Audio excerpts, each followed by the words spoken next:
And call the City Council meeting for March 1st, 2010 to order. First thing on the agenda, as always, is the roll call and determination of the quorum. Amber, if you would, please. Waugh. Here. Martinson. Here. Quaker. Here. Costello. Here. LaCroix. Here. Chapman. Here. Olson. Here. Weifenbach. Here. Kroger. Here. Hadcock. We have a quorum. Okay, very good. Next thing, just a reminder, if you have a cell phone or a pager, please turn that to the vibrate or the off position. We'd certainly appreciate that. We also have speak request forms. If there's any items on the agenda you wish to speak to, speak request forms are to your left or right over on the media table. If you please fill that out, put your name on that. And as we make our way down the agenda, we'll make sure that we do not overlook you. Next thing, as always on the agenda, is the invocation, so everyone would please rise. Jim Wold from the Life Impact Ministries will be giving our invocation this evening, to be followed up immediately by the Pledge of Allegiance. Let's pray. Father in heaven, we thank you and praise you for your goodness to us. Father, I thank you for each person here who serves Rapid City. Thank you for placing them in the positions that they have. We pray that you would just provide them a blessing for their hard work in serving our community. So Father, I pray that you would give wisdom in the decisions that are being made tonight, just for the furtherment of Rapid City in the area. Pray that you would just give clear direction. I pray that you would be honored in everything that's said and done tonight as well. May you be glorified. We ask these things in Christ's name. Amen.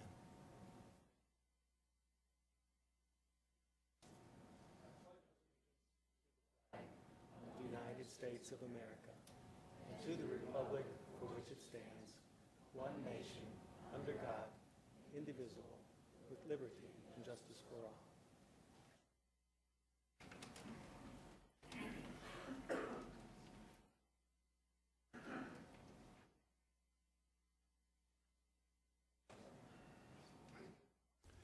Thank you, everyone. Next thing on the agenda, as always, is the adoption of the agenda.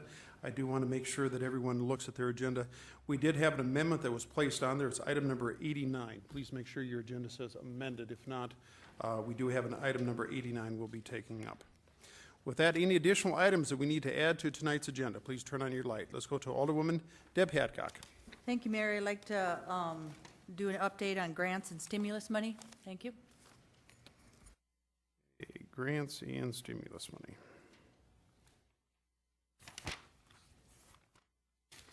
And we will call that item number, let's do that 76A.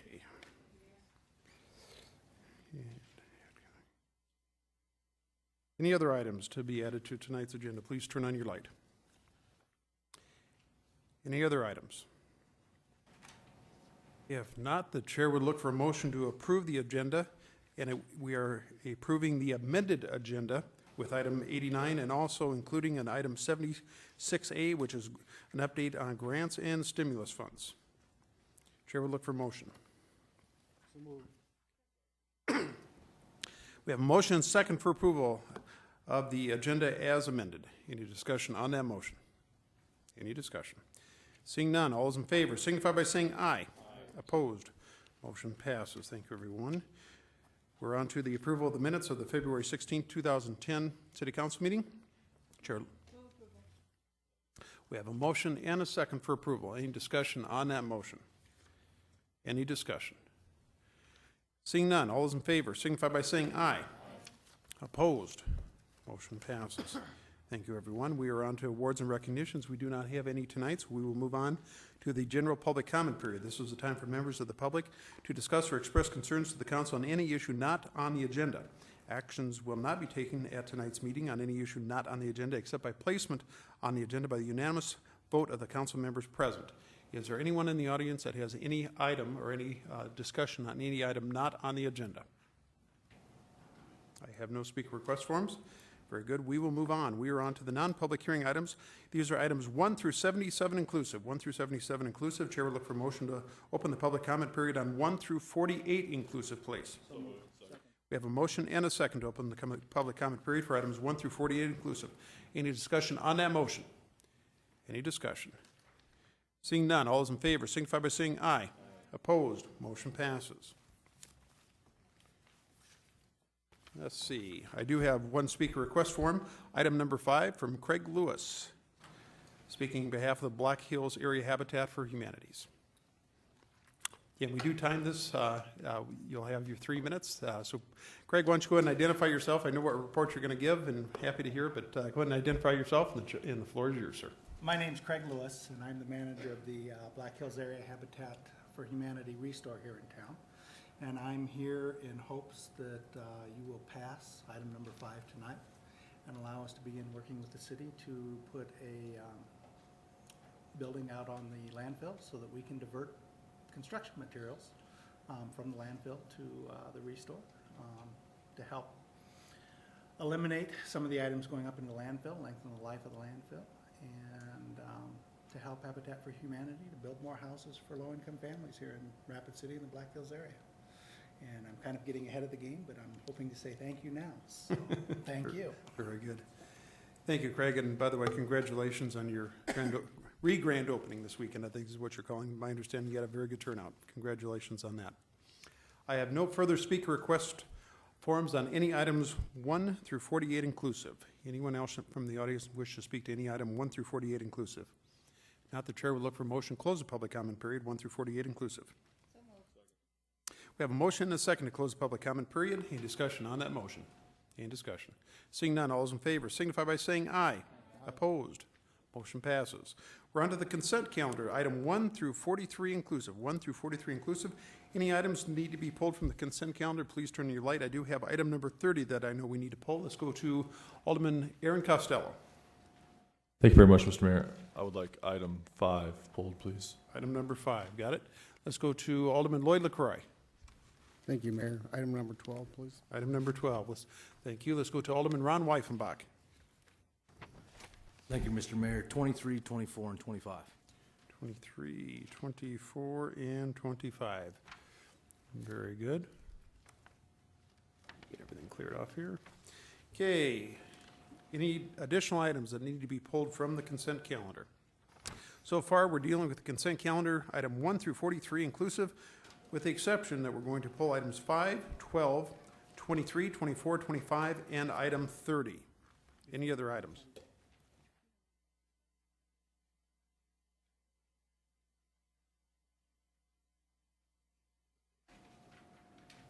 No 25?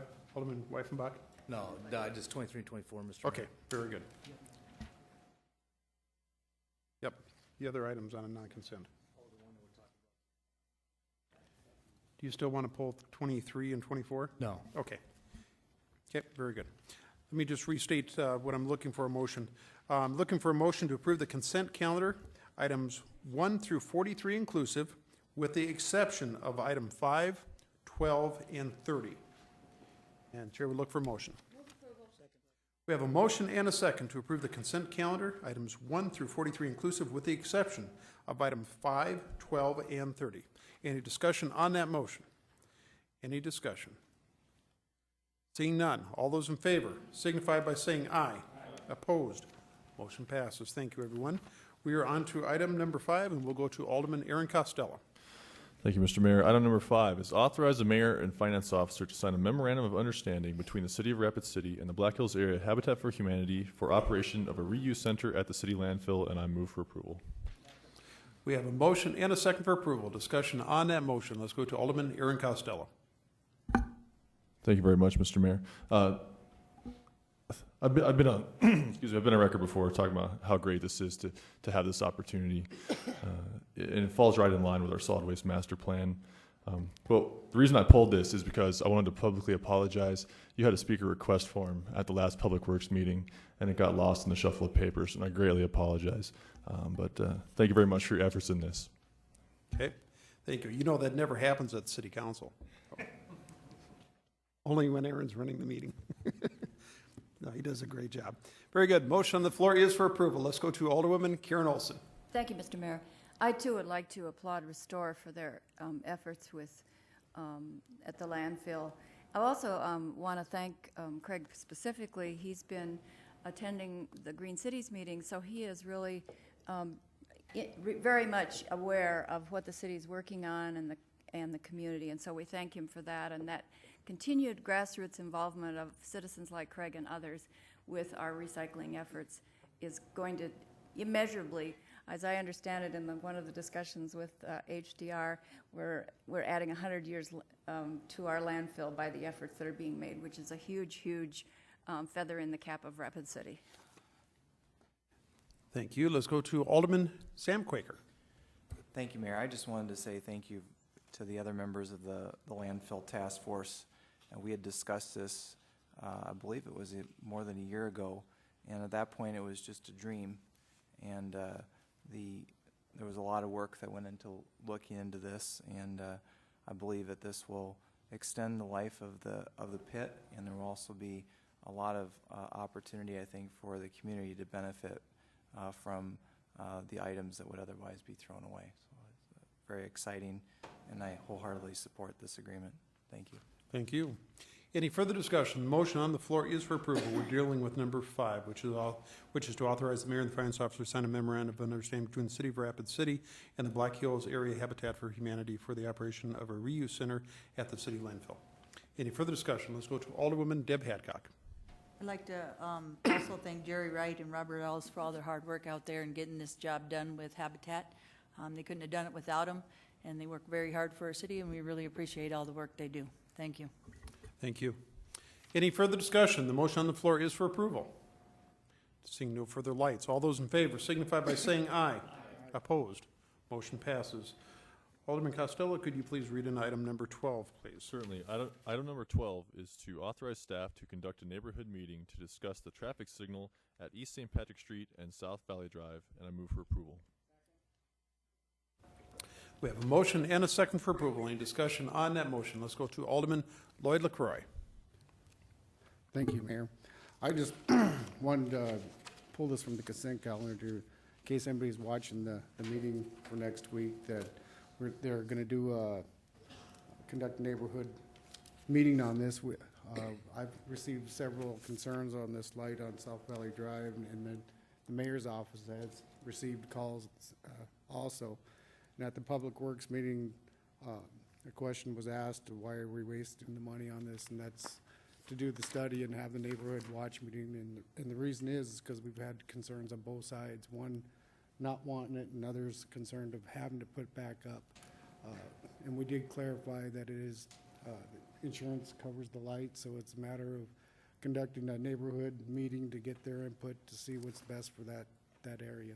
And that's all I wanted to explain to people and from the Public Works meeting. Thank you. Very good. Thank you. Motion on the floor is for approval. We're dealing with item number 12. Any further discussion? Any further discussion? Seeing none, all those in favor signify by saying aye. Aye. Opposed, motion passes. Let's go to Alderwoman Karen Olson. Could you please read in item number 30, please?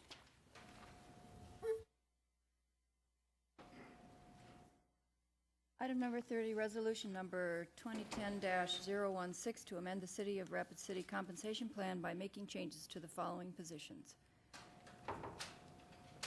Positions are described in the link. Yep. And just for council's information, there is a handout that should be color-coded, and then we just need a motion, Karen. Move approval. We have a motion and a second. Discussion on that motion. Let's go to Alderman Ron Weifenbach. Thank you, Mr. Mayor.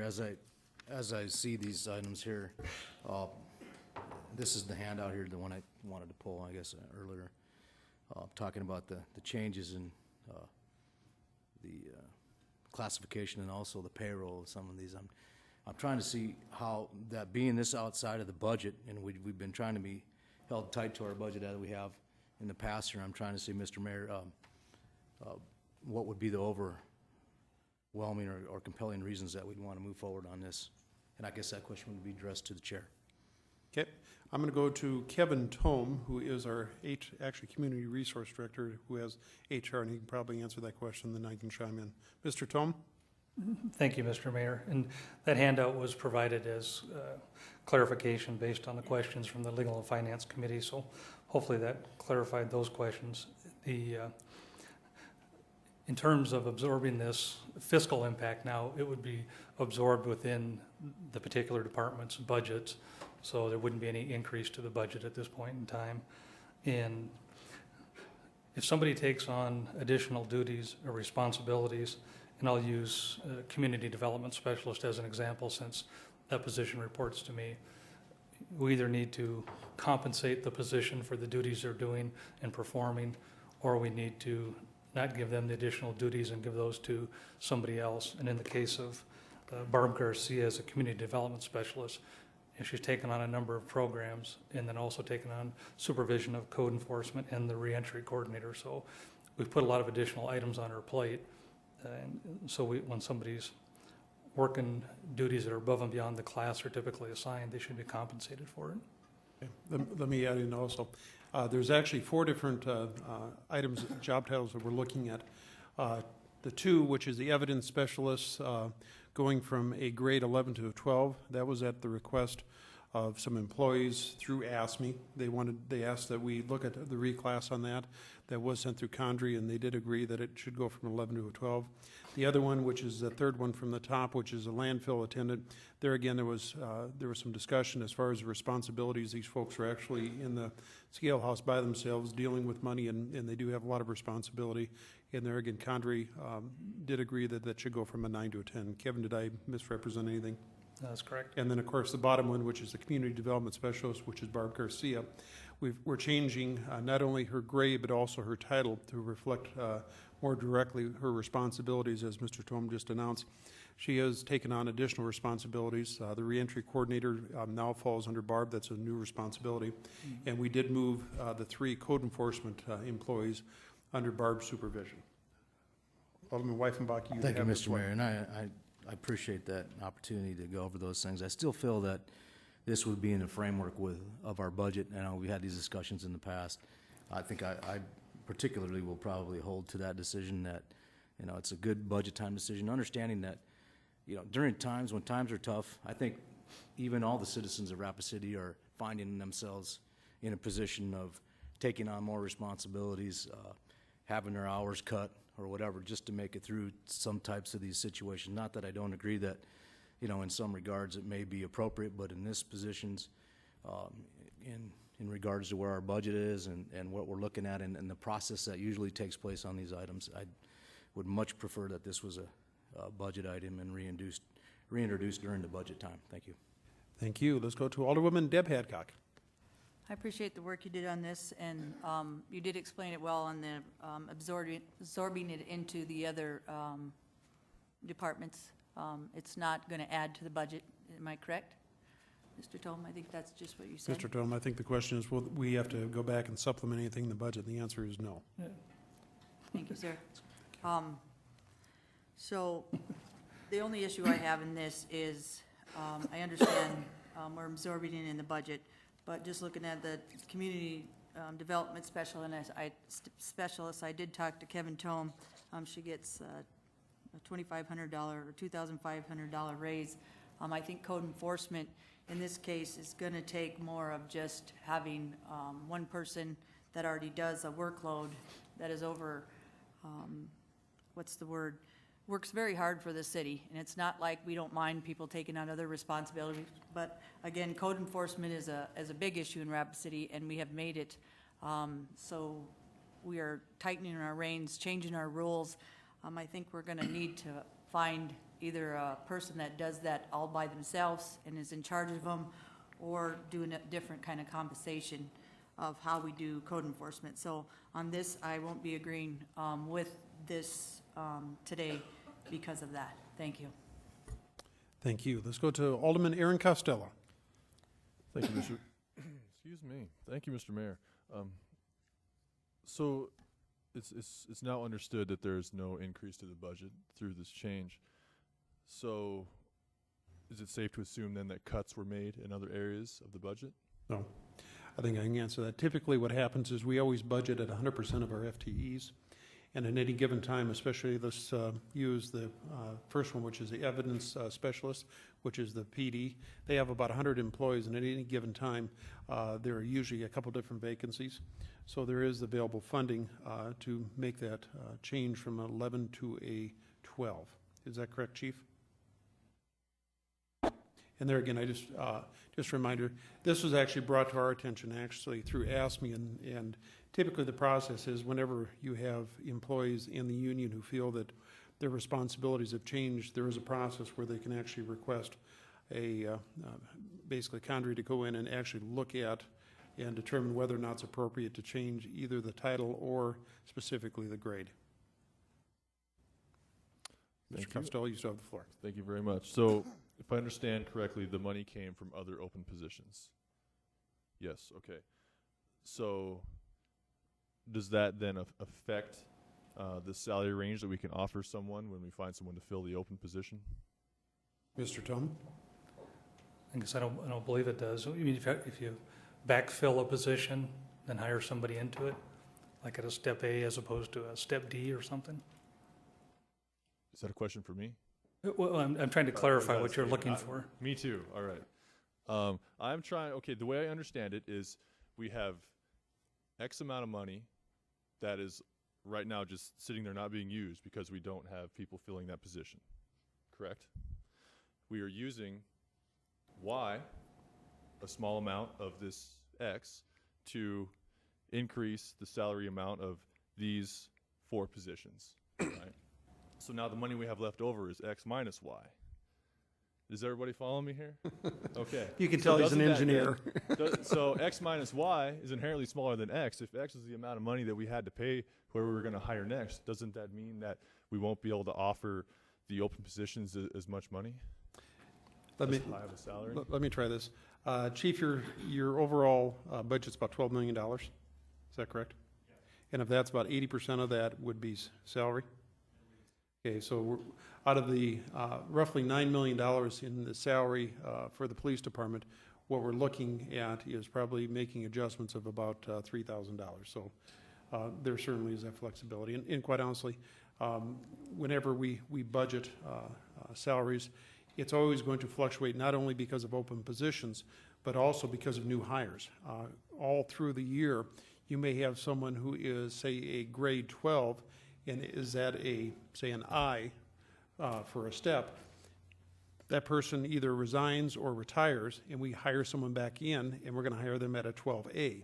So there's going to be savings within that line item there, and that's something that we just can't plan for a year in advance when we're doing the budget. So when we actually do this, we always base the budget amount for salaries based upon the current FTEs and the current grades and steps. Okay, I thought I asked a yes or no question. But thank you very much. There's much more information than I expected to have to devour. So is the answer then no, this is not affecting the, I feel like this is getting dragged out way too long. Is the answer no then? We are not, by increasing these salaries, we are not affecting our ability to offer someone who applies to these open positions the wage they deserve. Kevin? I think from a theoretical standpoint, that's true, but from a practical standpoint, it doesn't happen. Okay, fair enough. I yield. Okay, very good. Let's go to Alderman Lloyd LaCroix. Thank you, thank you, Mayor. Kevin, the evidence specialist 1, 2, and the landfill attendant, I'm taking, those are hourly employees, right? Kevin? That's correct. And then the community development would be a salary position. Kevin? That's correct. Okay. And the reason why I wanted to bring that point up is I think that's a good move to community development manager compared to a specialist, because I see that position doing a lot of things and putting in a lot of hours in the evenings and so forth. So I think you're getting a lot for your money, personally. So that was my question, because that position applies for grants, distribution of the community block grant, that type of thing. The only thing that I worry about is too much of an overload. I think we put on a half-time employee last year, and I'm seriously thinking that next year's budget, we probably need to try and do another full-time. Those are my thoughts, but we'll bring them up at budget times. Thank you. Thank you. Let's go to Alderman Ron Kroger. Thank you, Mayor. I'm probably going to switch directions here a little bit, but I have to say, if I was in code enforcement, I'd kind of feel like the ugly stepchild. these guys are getting bounced around from department to department for the last 5 or 6 years. They've probably been in 3 or 4 different departments. Why are we switching? Why are we doing a switch on them today? Okay, let's go to Kevin Tome. Actually, they aren't switching departments. They're still part of community resources, just putting one more person in their chain of command that's in their office every day working directly with them. And also code enforcement is one of the recognized activities under the CDBG, the Community Development Block Grant Program. So it fits squarely within that program, recognized federally.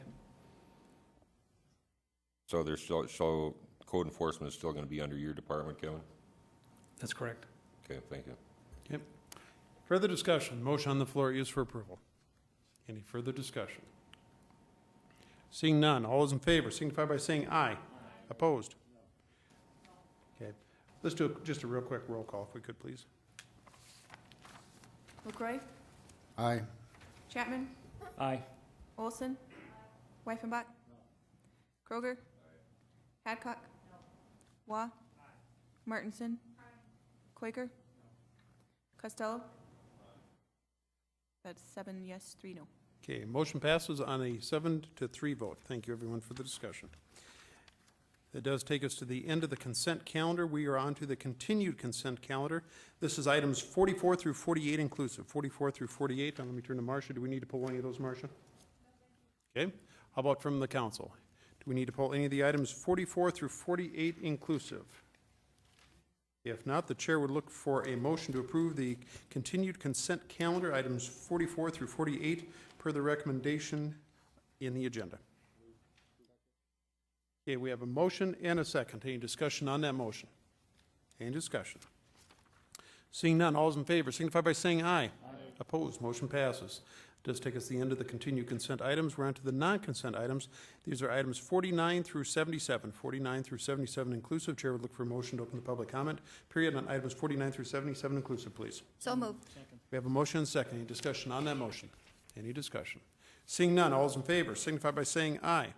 Opposed, motion passes. We are in the public comment period. We do have 2 speaker request forms. We have one on item number 58. Item number 58 from Bob Brandt. There again, Mr. Brandt, we know who you are, but if you'd identify yourself for the record and just watch the lights. Thank you, Mr. Mayor. My name is Bob Brandt. All I'm asking for tonight is your votes tonight to ratify the unanimous decision of the sign board to allow the conversion of the existing on-premise sign to an off-premise sign for the 2 other future restaurant pads up near at the On the Border site. Your yes vote will assure that there will be no large pole signs at the other 2 restaurants. Thank you.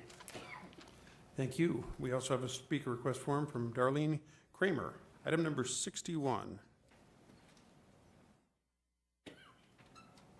There again, Darlene, if you just identify yourself for the record, please. Darlene Kramer, and thank you, Mr. Mayor.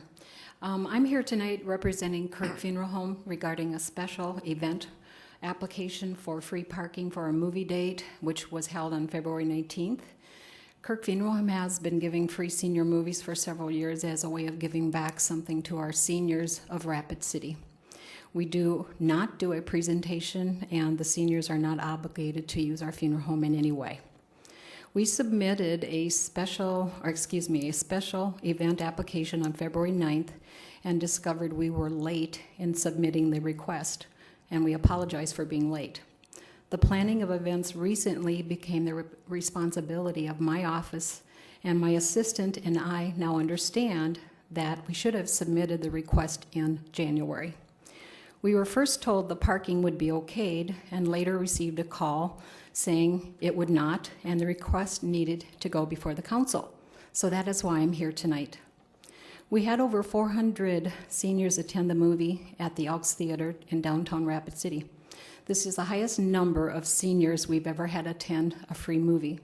Many of these folks are elderly and truly appreciate our movies. We give them a nice morning out with free popcorn and a soda.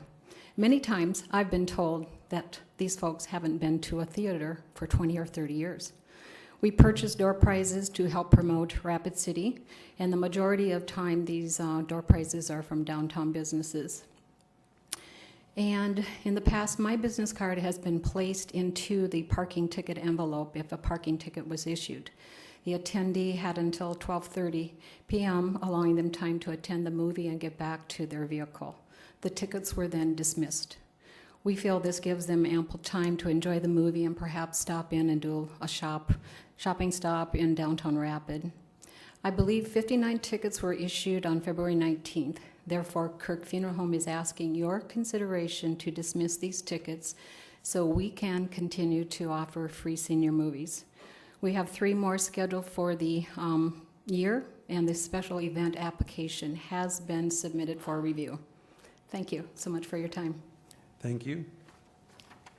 I have no additional speaker request forms. Chair would look for a motion to close the public comment period on items 49 through 77 inclusive, please. We have a motion and second to close the public comments. Seeing no further lights, all those in favor signify by saying aye. Opposed, motion passes. We are on to item number 49. Karen, please.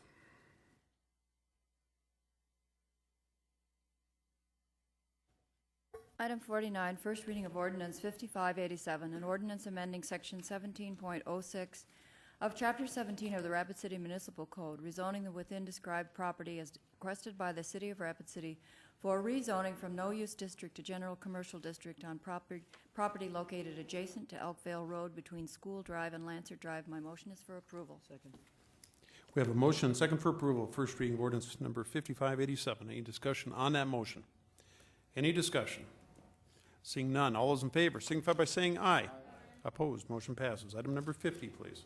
First reading of ordinance 5588, an ordinance amending section 17.06 of Chapter 17 of the Rapid City Municipal Code, rezoning the within described property as requested by the City of Rapid City for rezoning from no-use district to general commercial district on property located adjacent to the west side of Elkvale Road and north of School Drive. My motion is to continue this item to the 15th at staff's request. We have a motion and second to continue this item to the March 15th City Council meeting per the staff's request. Any discussion on that motion? Any discussion? Seeing none, all those in favor signify by saying aye. Opposed, motion passes. Item 51, please. First reading of ordinance 5589, an ordinance amending section 17.06 of Chapter 17 of the Rapid City Municipal Code, rezoning the within described property as requested by the City of Rapid City for rezoning from no-use district to public district on property located at 3030 Orchard Lane. My motion is for approval. We have a motion and a second for approval. This is first reading of ordinance 5589, item number 51. Any further discussion on that motion? Any further discussion? Seeing none, all those in favor signify by saying aye. Opposed, motion passes. Item 52, please. First reading of ordinance 5590 and an ordinance amending section 17.06 of Chapter 17 of the Rapid City Municipal Code, rezoning the within described property as requested by the City of Rapid City for rezoning from no-use district to mobile home residential district on property located at 2811 Cactus Drive. My motion is for approval. We have a motion and second for approval, item number 52, which is first reading of ordinance 5590. Any discussion on that motion? Any discussion? Seeing none, all those in favor signify by saying aye. Opposed, motion passes. Item 53, please. First reading of ordinance number 5586, an ordinance repealing Chapter 1.08 of the Rapid City Municipal Code relating to wards and precincts and adopting a new revised Chapter 1.06 of the Rapid City Municipal Code. My motion is for approval. Second. We have a motion and a second for approval. We're dealing with item number 53, which is first reading of ordinance 5586. Any discussion on that motion? Any discussion? Seeing none, all those in favor signify by saying aye. Aye. Opposed, motion passes. Item number 54, please. Second reading, ordinance number 5580, an ordinance regarding supplemental appropriation number 2 for 2010 as amended. My motion is for approval. We have a motion and a second for approval of second reading of ordinance 5580. Any discussion on that motion? Any discussion? Seeing none, all those in favor signify by saying aye. Aye. Opposed, motion passes. Item number 55, please. Second reading, ordinance number 5581, an ordinance increasing the income threshold for the city's water rate relief program by amending section 13.04.590 of the Rapid City Municipal Code. My motion is for approval. We have a motion and a second for approval. We're dealing with item number 55, which is second reading of ordinance 5581. Discussion on that motion. Let's go to Alderman Sam Quaker. Thank you, Mayor. I have a question, I guess it would be for our Public Works Director. How many families currently benefit from this program? Okay, And let's the go- second part of the question would be, and then how many would be affected by this change? Okay, let's go to Robert Ellis, our Public Works Director. Thank you. I believe there's somewhere between 250 to 280 people currently within the program. And because these changes to the ordinance actually increase the income threshold, there may be more people who are now eligible who weren't prior to this second reading. Do you have any idea as far as a number? Absolutely no Could be idea. 10, could be 100, could be Yes. 500? It's hard to say. It really Okay. is. Alderman Quaker, you still have the floor if you'd like it, sir. Thank you, Mayor. So when you say 250 to 280, that's people or families? Customers, that would be customer accounts. Thank you. Anything else? Thank you. Okay, we are on approval of second reading of ordinance number 5581, item number 55. Any further discussion on that motion? Any further discussion? Seeing none, all those in favor signify by saying aye. Opposed? Motion passes. Item number 56, please. Second reading ordinance number 5582, an ordinance increasing the income threshold for the city's sewer rate relief program by amending section 13.08.370 of the Rapid City Municipal Code. My motion is for approval. We have a motion and a second for approval of second reading of ordinance number 5582. We're dealing with item number 56. Any discussion on that motion? And I assume, Robert, the numbers will be identical. Yep, very good. Any further discussion? Seeing no lights, all those in favor signify by saying aye. Opposed, motion passes. Item number 57, please. A request by D.C. Scott Surveyors Incorporated for Brian Dahl for a layout plat on Tract 1 of Dahl subdivision located at the southeast of the intersection of Reservoir Road and Green Valley Drive and west of Greenwood Lane. My motion is for approval with stipulations. We have a motion and a second for approval of item number 57, approval with stipulations. Any discussion on that motion? Any discussion? Seeing none, all those in favor signify by saying aye. Opposed, motion passes. Item number 58, please. A request by Bob Brandt for Frontero Chico to consider an application to allow the conversion of the existing sign from an on-premise sign to an off-premise sign for the adjoining two lots as per section 15.28.050 subsection Q of the Rapid City Municipal Code located at 1331 East North Street. My motion is for approval. We have a motion and a second for approval. We're dealing with item number 58. Any discussion on that motion? Yeah, typo. Any discussion? Seeing none, all those in favor signify by saying aye. Opposed, motion passes. Item number 59, please. A request by the City of Rapid City to consider an application to convert two existing on-premise signs to off-premise signs as a result of the subdivision of an existing platted parcel of land in accordance with the provision of section 15.28.050 subsection Q of the Rapid City Municipal Code located in the east half of section 28 and the rest of the description. My motion is for approval. We have a motion and a second for approval. Any discussion on that motion? Any discussion? Seeing none, all those in favor signify by saying aye. Opposed, motion passes. Item number 60, please. This is the plans for future discussion. As I recall, the motion would be to put in place a future discussion on parking in downtown, and it was an inclusive discussion. Yep. So that would be my motion to put that on a future agenda. Second. Okay, we have a motion and a second. We should probably state what date. I mean, if you want to say 30 or 60 days out. Say 60 days out. Okay. So it would be the first meeting in June? Is that correct? First meeting in May. But is that the intention of the motion maker? That'd be just fine. Okay, and that's our seconder. No. Well, if you want to discuss, Yes. that's all right with the seconder? Yes, but Okay, I very want to discuss it. Okay. I just want to make sure that's all right with the motion maker and the second, and we can amend it as we go. Let's go to motion on the floor is to continue this item to the first meeting in May. Let's go to Alderman Malcolm Chapman. Thank you, Mr. Mayor. I brought this item to Legal and Finance because of a number of phone calls I'm getting about downtown parking and when is the council going to take this issue up again. I think it's an important issue as a result of, looking at the next two items on our agenda are about requests for downtown parking.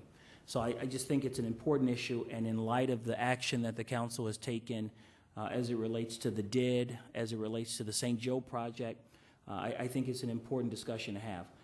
My only concern about continuing this item until the first meeting in May, there could potentially be 5 new council members come July.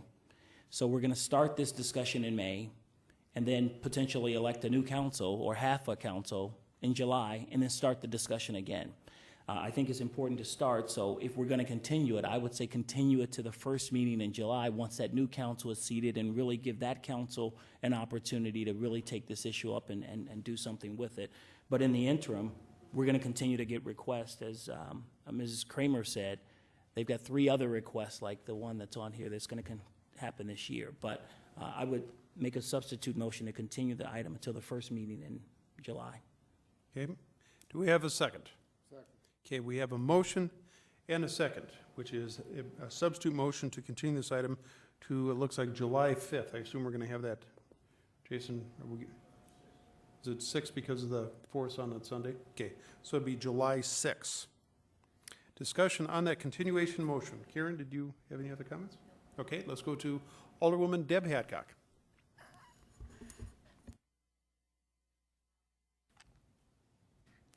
Stay on. Okay. I understand where Malcolm's going to do this in July, but I'm trying to figure out, are we going to approve everything that comes through till July? And we're not going to talk about it. I think now is better than later because I feel bad, but with the 2 requests we have today and the one we had for the doll and the ones we will continue to have, are we going to keep saying we approve them, or are we going to make a precedent that we do approve nothing until we get something done? So for me, it's hard to approve. Even, I love the events that Kirk Funeral Home does. I love the events or anything that we can have downtown, but we have to find some solution here, guys, or start the conversation now. If we do not do this now, then events aren't going to want to come downtown because there is no solution. Or number 2, we're going to approve everything or not approve anything until July. And what's that, 5 months from now? So I believe that the discussion should start today or as soon as we can start that discussion and find some solution for these people that need help now. If anybody has that suggestion, which I don't think at this point, otherwise it would have came forward at this time, there isn't one. There needs to be special permits, or they need to come through special event permits and we decide, or I have no idea, but I feel bad, but it's hard for me again to approve Kirk Funeral Home or the other center taking away parking, and we haven't found some people said trolleys. On Saturdays there's free parking at the parking structure. Thank you, Karen. There's other things that we can do, and if we have to cart seniors in certain spots and let them park at even the parking structure, I think there's better solutions than just saying we're going to give 400 free parking spots in different spots, or 200 or 100. So again, I won't be into continuing this. I think the discussion needs to start today, and we need to start finding some kind of solution for people, or just say we don't want events downtown or any event coming. We'll just approve any free parking we want. Okay, let's go to Alderman Malcolm Chapman. Thank you, Mr. Mayor. I chose the words plans for future discussions, thinking that in my opinion, you can't start this discussion with just the people that are here in the room. Downtown isn't represented. I mean, businesses aren't represented. So, that would be not in the best interest of this global discussion about parking and having it without notice of people really coming forward to have the discussion. I do think it's important that we have the discussion, but if that item was not put on Legal and Finance Wednesday, these requests would still be here. We would still somehow have to vote to approve or not approve those, regardless if the plans for future downtown discussion was on the agenda or not. This is just a way, without this item on the agenda, the council would not take up the item. My intent and my goal was just to put it somewhere on the council's radar so that at some point, this discussion will have to happen. And I think that that's, I don't know if it's the best way to do it, but I think it's certainly a way to do it. And in the interim, have the council have internal discussions once again and start that discussion again. So I think it's a good motion on the floor, and I would encourage my colleagues to vote for it. Thank you. Let's go to, I'm going to go to Alderman, I'm going to go back to Alderwoman Deb Hadcock.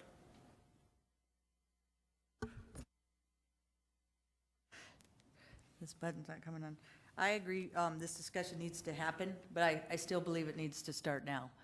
Because these are on here, that also proves that we'll get more.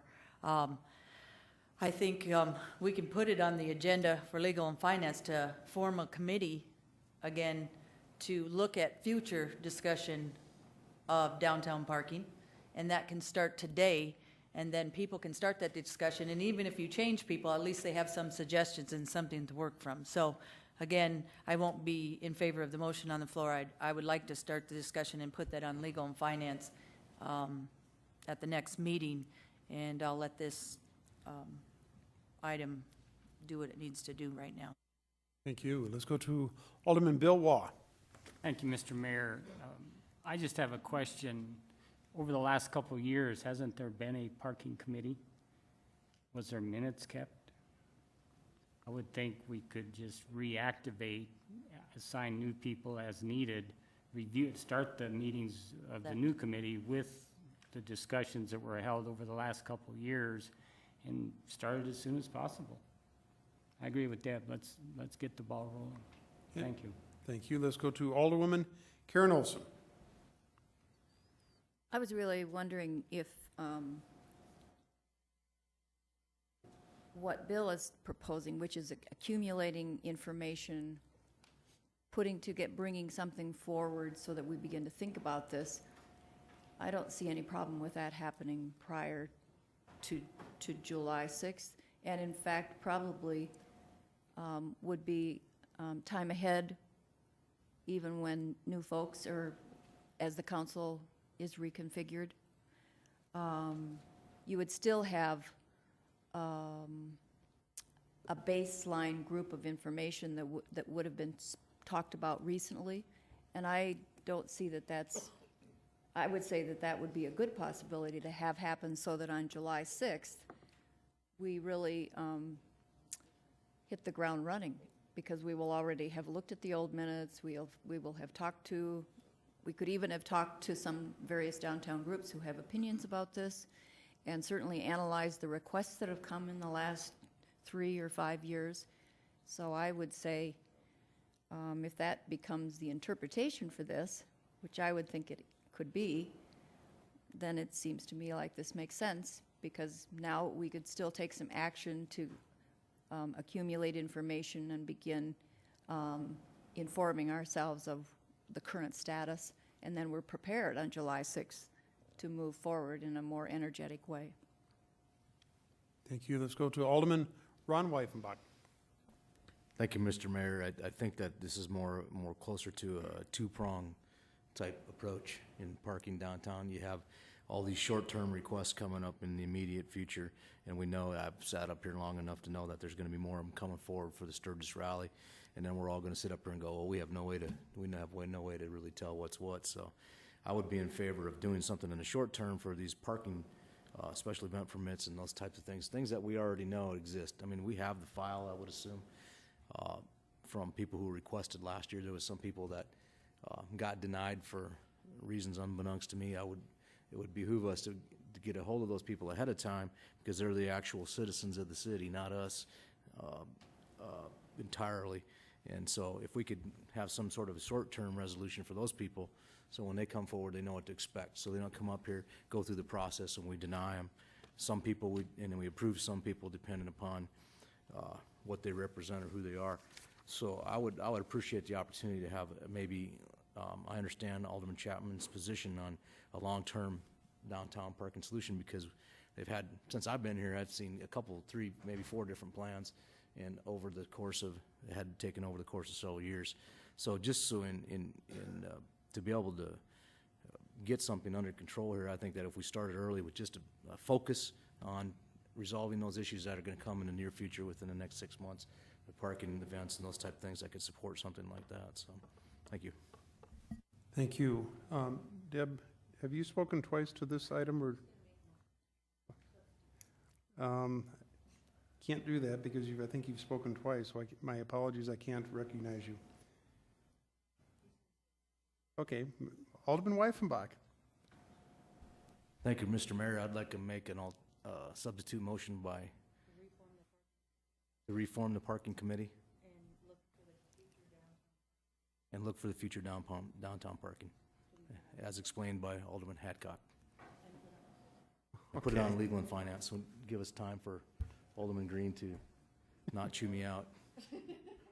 2 weeks. Okay. Attorney Green. We have a second substitute motion to, in essence, reactivate or basically reappoint the parking committee and to place this on the next legal and finance committee meeting. Is that?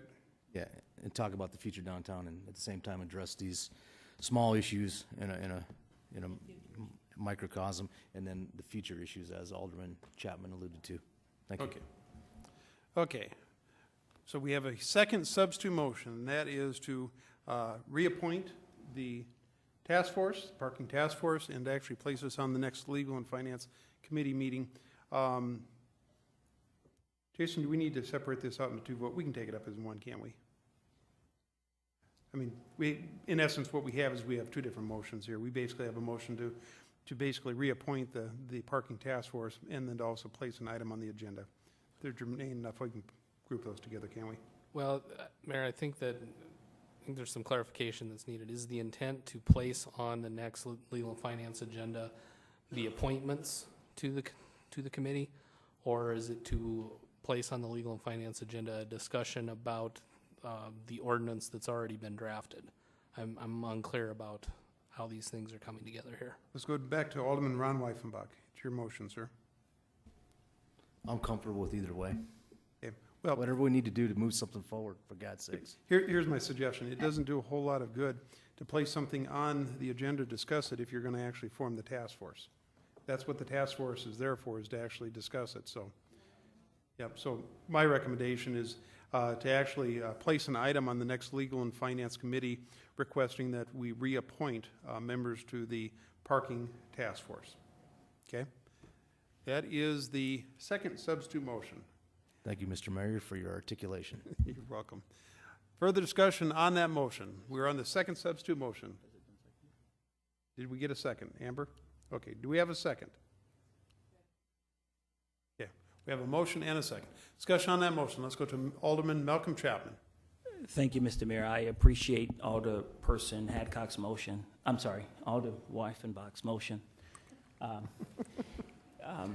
The intent from the start of this was to start the discussion about downtown parking. If the council is comfortable starting that discussion immediately, I'm fine with that, if that's what the council would like to do.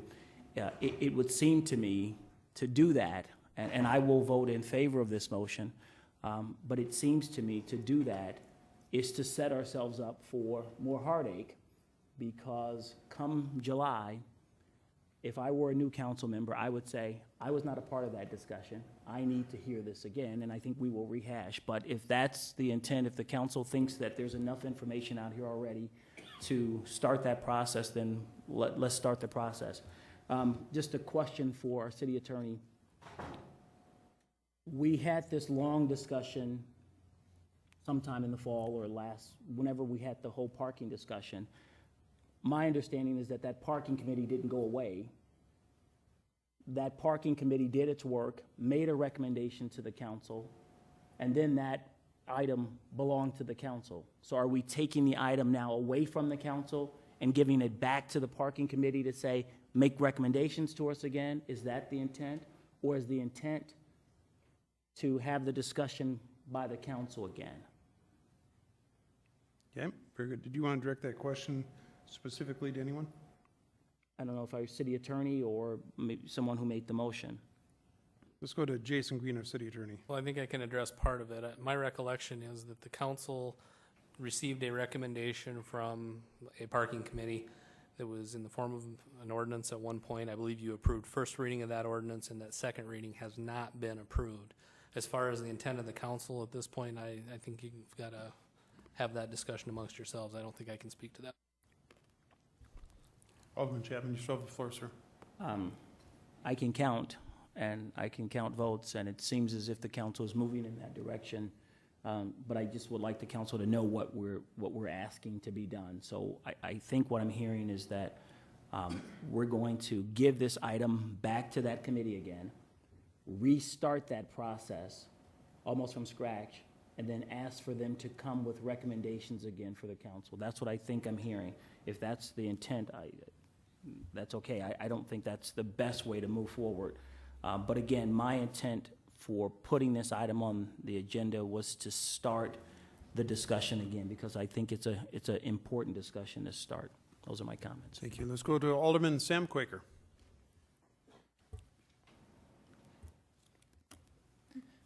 Thank you, Mayor. I just wanted to bring up a procedural point related to this, and that is, it says in 2-12 of our rules that no member may speak more than twice, nor longer than 5 minutes on the same subject without the consent of the majority of the members present.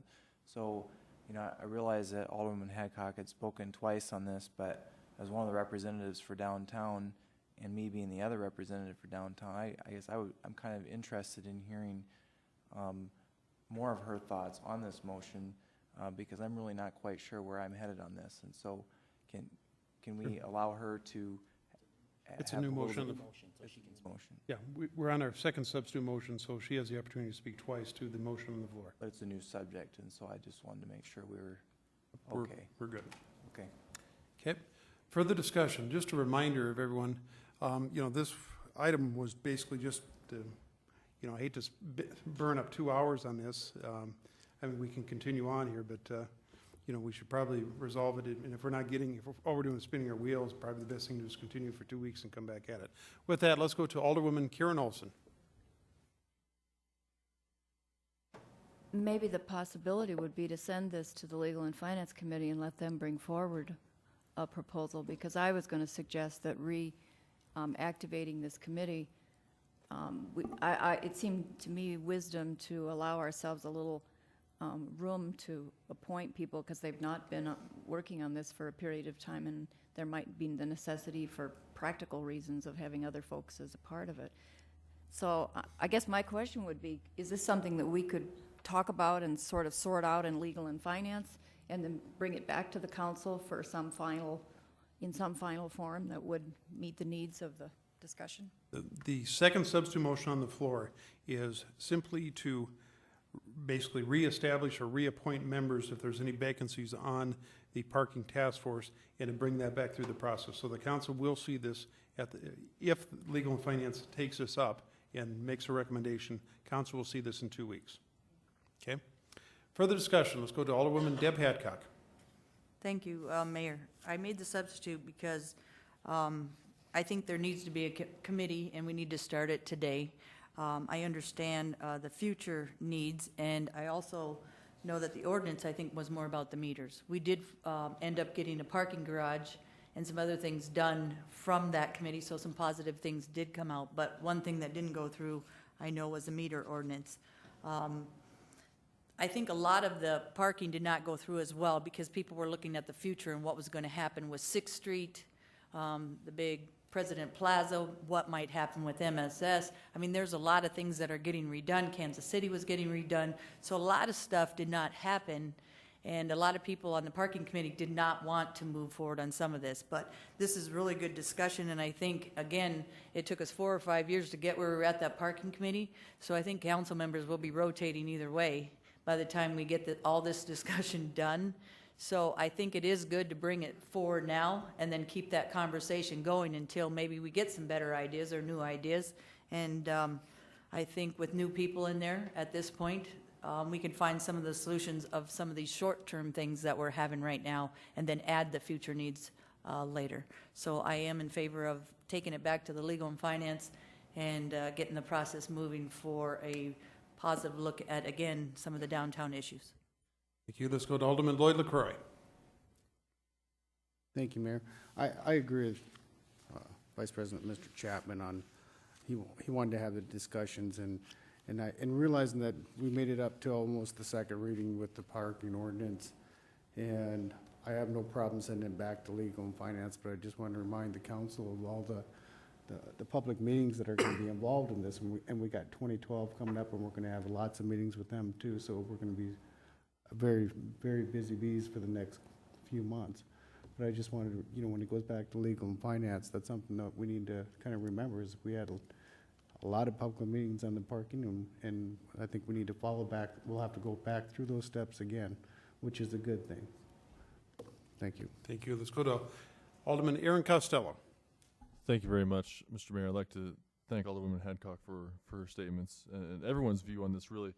But in the end, to me, it boils down to the fact that downtown is in a very dynamic state. Things have even changed in the last year that I've been involved in the council, and I think it's proper that we see what the parking committee would think of in light of these new changes. So, thank you very much. Thank you. Second substitute motion on the floor is to take this to Legal and Finance and reappoint the Parking Task Force. Any further discussion on that motion? Seeing none, all those in favor signify by saying aye. Aye. Opposed, motion passes. Item number 61, please, Karen. Approve a special event permit for Kirk Funeral Home for free parking for Movie Day on Friday, February 19th, 2010. My motion is for approval. Second. We have a motion, second for approval. Any discussion on that motion? Let's go to Alderman Ron Weifenbach. Thank you, Mr. Mayor. I appreciate it.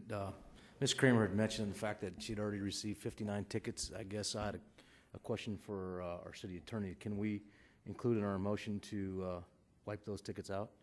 Let's go to Jason Green, City Attorney. Thank you, Mayor. The way the council has dealt with the Kirk requests in the past is that once they're approved, my office does exactly that. Once the tickets are turned in, we validate that they are for the appropriate time.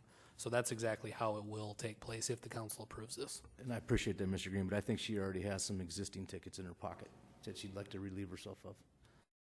And if she wants to leave those with me, assuming that the council approves this, we will take care of it. If the council doesn't approve it, then I don't think it's appropriate to dismiss those. Thank you. Thank you. Any further discussion? Motion on the floor is for approval. Any further discussion? Seeing no additional lights, all those in favor signify by saying aye. Aye. Opposed, motion passes. Items with one no. One no. Okay, thank you. From Alderwoman Hadcock.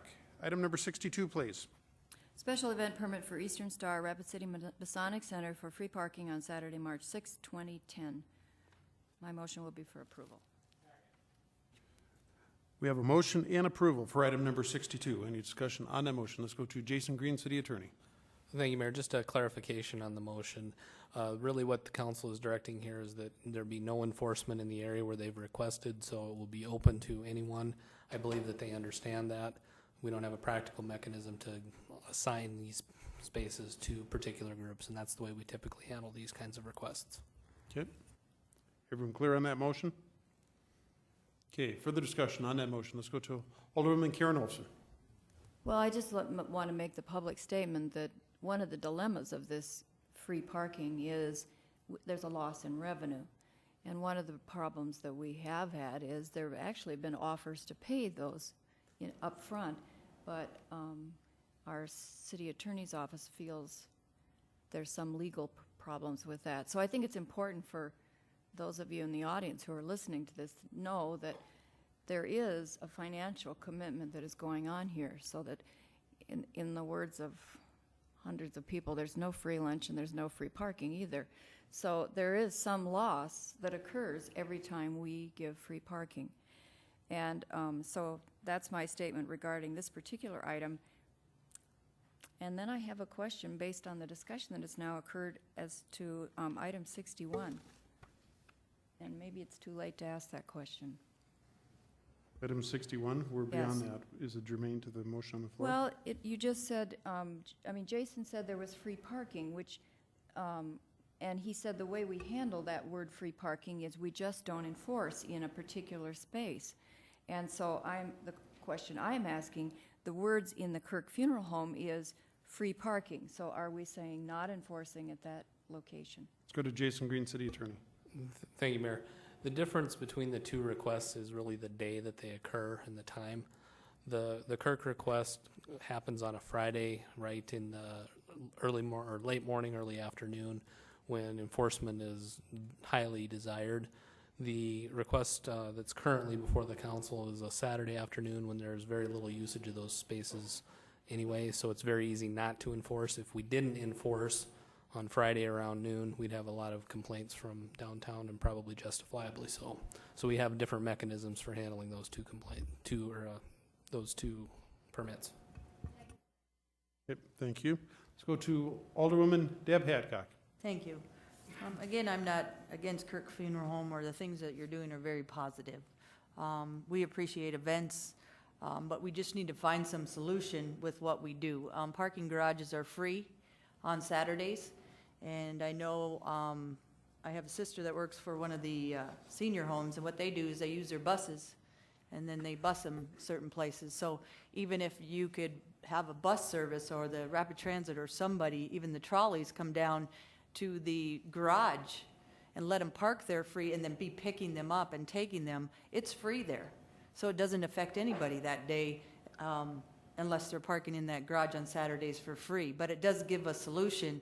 There's different parking spots that are further south over by Dakota as well. So bus services are helping out sometimes, is helping out the businesses that are downtown that need that help, that people cannot park in front of their businesses all day and also affect their businesses by this. It's not that we don't want to do these events and that they're great events. I just believe there's solutions that we can do or give, or people can help out with bus services and different things to help people so they don't or can be dropped off right in front of the spots they're at. So again, I'm not against these. I just think there's better solutions, and the things that we can do to help out and put a little bit more effort into maybe some bus service or some trolley services to help out these events. Thank you. Let's go to Alderman Malcolm Chapman. Thank you, Mr. Mayor. I agree with Alderperson Hadcock that I think we could be a little bit more creative in terms of some central location. Reading the request, it says 40 to 60 cars. I'm not understanding why everyone feels the need to drive downtown. Why not park at a central location and carpool? 4 or 6 people can fit in a car. I mean, that could reduce the number of cars that we're bringing down, thus reducing the number of spots that end up being free or waived or what have you that day. So I think that in looking at these sorts of requests, we could be a little bit more creative. I said that once before about one of the church events that was being held downtown, and was told that that was catering to a more senior population, and as a result, people couldn't walk from the parking garage, and it was winter and ice and those concerns. But I too believe that we could probably find some central location, the Civic Center, and shuttle people over. So I would just encourage those that are coming to make these sorts of requests to meet the city halfway in trying to find some solution as well, and maybe parking somewhere and shuttling over, or parking somewhere and bringing less cars down until until we have that. Thank you. Motion on the floor is for approval. Any further discussion? Seeing no additional lights, all those in favor signify by saying aye. Aye. Opposed? Motion passes with 1 no from Alderwoman Deb Hadcock. Thank you, everyone. We're on to Public Works Committee items, item number 63, and Alderman Aaron Costello. Thank you very much, Mr. Mayor. Item number 63 is sidewalks on the north side of St. Patrick Street. I believe the proper motion is to recognize the report. Okay, I think, Marcia, there was actually a request to continue this item till the March 15th meeting. Is that correct? Robert? Yes, I believe Sid Hansen was attempting to be here tonight but did not make it. He asked that it be continued to March 15th City Council. Okay, we have a substitute motion and a second to continue this item to the March 15th City Council meeting. Discussion on that motion. Let's go to Alderman Ron Weifenbach. Mr. Mayor, I'm not sure what we're continuing. Let's go to Jason Green, City Attorney. Basically, it's acknowledgement of the report, which would allow the city staff to move forward with the installation of the sidewalks. If we don't continue it, then staff would just move forward with installing the sidewalks. Is that correct, Mr. Green? I believe that's exactly correct. My understanding, Mr. Mayor, that these sidewalks have already been ordered in, and there's been several conversations that I mean, we continued this last time, and I had the same concerns. We could just continue this into eternity if nothing's changed. I mean, if there's a real legitimate reason and something's really changed, other than the fact that the sidewalks have been ordered in, I could imagine that every time our city staff or the city council requires an action, and every time a constituent or whoever comes up and says, I want to continue that, then we should continue it. So we'd be here forever and get nothing done. So I'm not exactly sure what continuing it would do. I know we can't really do anything anyway with the sidewalks probably in this cold weather, but I think we set bad precedents when we do these types of things. And I would encourage everybody out there who doesn't want something done to come up here, and we'll continue it for you. Thank you. Thank you. Let's go to Alderman Malcolm Chapman. Thank you, Mr. Mayor. I spoke with a relative of Sid Hansen today who said that he went to the airport this morning somewhere in Michigan to get on his 7:10 flight and realized at that time that the flight actually left at 7:10 last night, so he couldn't get here. I said that I would bring that to the attention of the council, and I was not sure what the council would do because Alderman Weifenbach is absolutely right. The council has already ordered in the sidewalks. The council said last year sometime, order in the sidewalks unless there is a plan or some sort of development plan brought forward by December 31st. I asked the person that I spoke with today and I understand the extenuating circumstances that he missed a flight or what have, those things happen. But what's going to happen in 2 weeks? I asked, would he have a plan in 2 weeks? And I was told, no, probably not. So I'm not trying to steer the council to vote a certain way, but what happens in 2 weeks if there's no plan? I just asked the council to think about that. Thank you. Let's go to Alderwoman Karen Olson. Thank you. I would like to have it repeated what the motion on the floor is, and I think I'm in agreement with Mr. Weifenbach. I don't want to continue every request that comes forward, but I would like to, I would not like to do that, but I would like to get the sidewalk done. So tell me what the... Motion on the floor is continue this item to the March 15th City Council meeting. Could I make a substitute motion? You certainly can. My substitute motion would be to move forward with the project with whatever that wording is. Okay, then the substitute motion would be to acknowledge the item. Acknowledge the item? And Jason, help me out here, speaking to your mic. And that was essentially the first motion on the floor. So if you want to authorize Public Works to go forward, you need to defeat the continuation motion and approve the acknowledgement motion. Okay, is everyone clear on that? We have a substitute motion on the floor, which is to continue this to the March 15th City Council meeting. The original motion was to acknowledge, which in essence would direct staff to move forward with the installation of sidewalks. So if you want to continue it, vote to continue it. If you wish to actually move forward with the sidewalks, vote no on the continuation and then yes on the original motion. Okay. Yes. Yep. I'm going to go to Alderman Aaron Costello, who has a point of order. Go ahead, sir. Thank you very much. Was there a second on my original motion? Amber, was there a second on the original motion? There was a second. There was? Because Okay, I didn't remember hearing acknowledged both the motion and second. We went into discussion. Okay, thank you very much. Okay. Okay, with that, everyone clear on the motion? Okay, let's go to Alderwoman Deb Hadcock.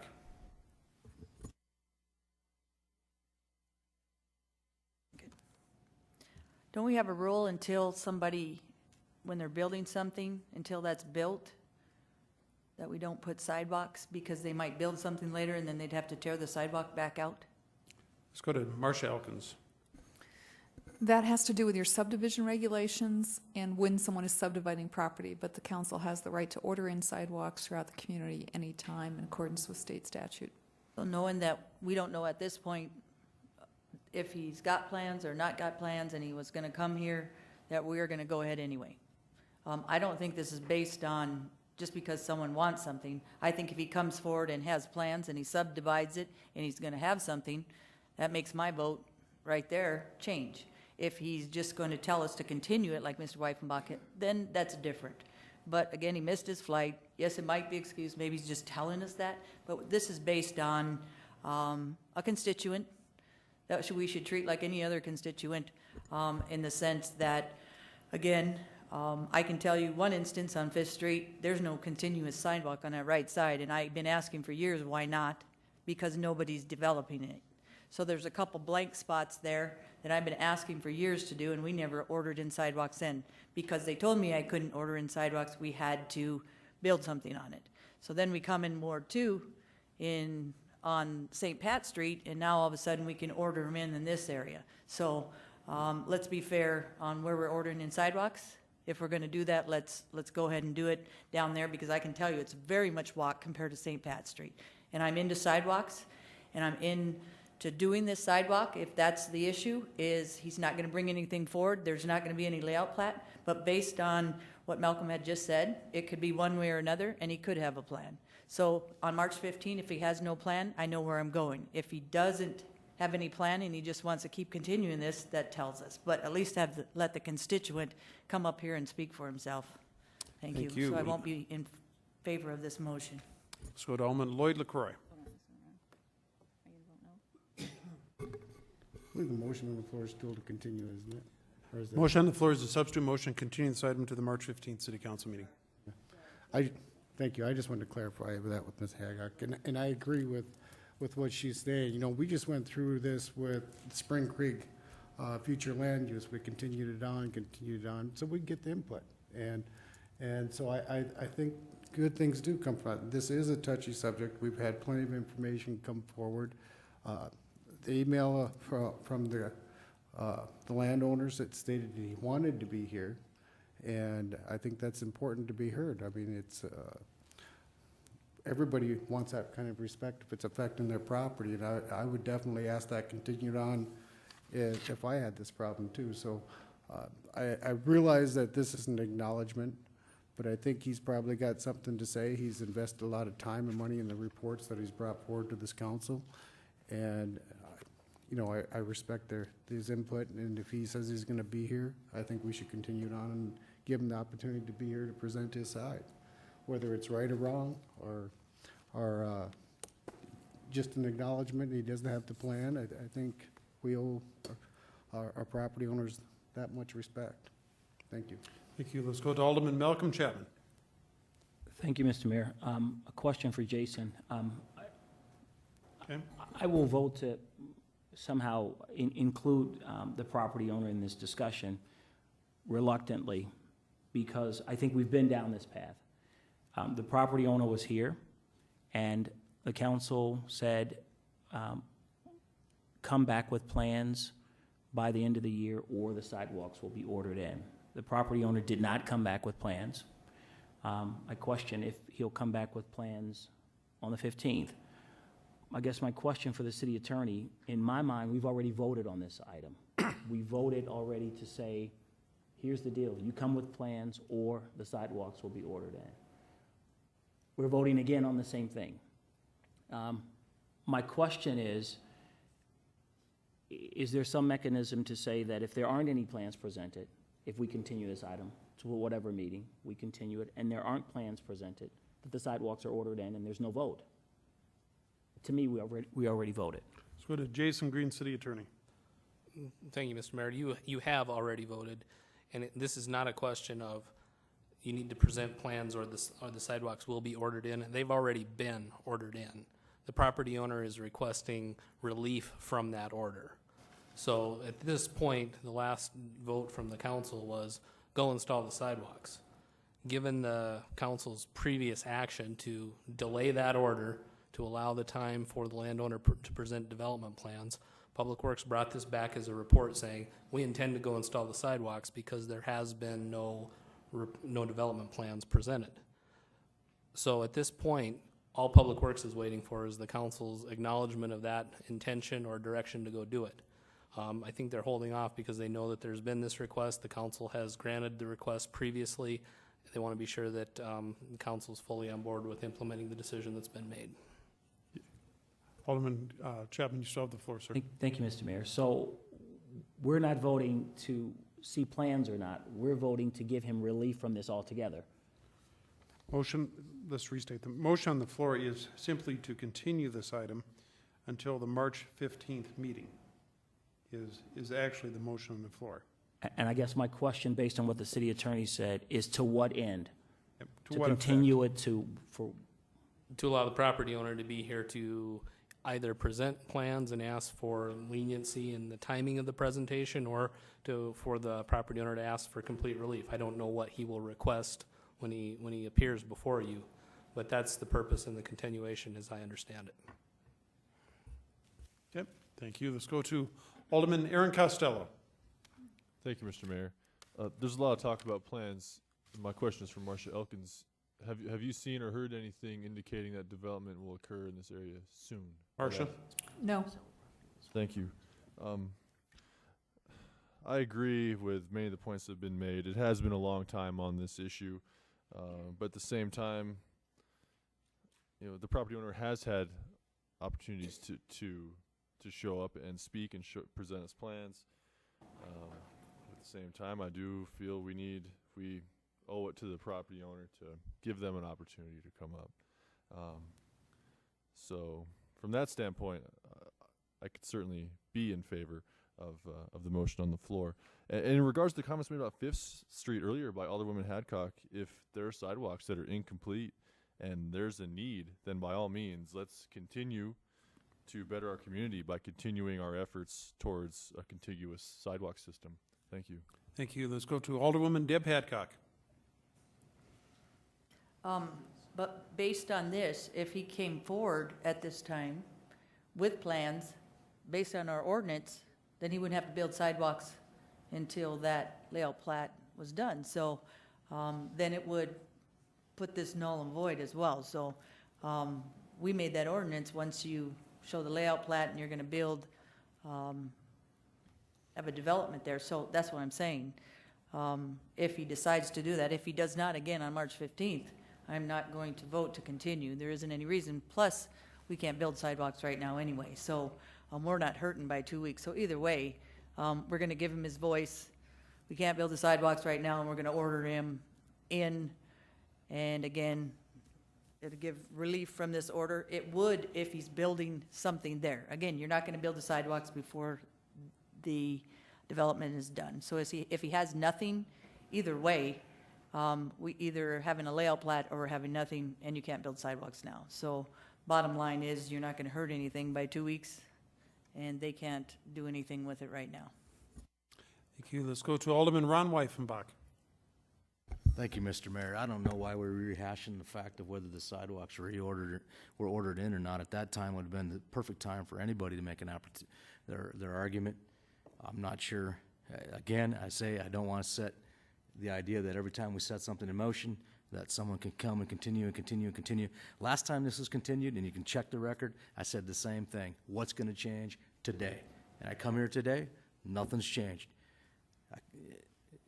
As far as respect goes, I think there's a disrespect for the council and their ability to put in and order a sidewalk or whatever they need to do for the future in our staff. I mean, I don't understand why there's such a gray area here when there's been plenty of opportunity before the sidewalks were even ordered in. There's nothing that's changed. We knew there was no development going in there, so when we talk about a development, when we ordered in the sidewalks was the perfect opportunity to have that discussion.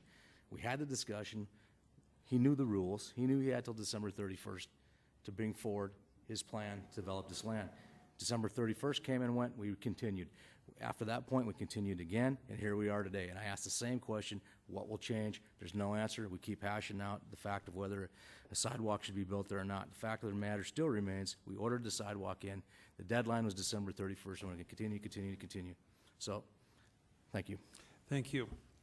Motion on the floor is to continue this item to the March 15th City Council meeting. Seeing no further lights, all those in favor signify by saying aye. Aye. Opposed? No. Let's take a roll call, please. Chapman? Aye.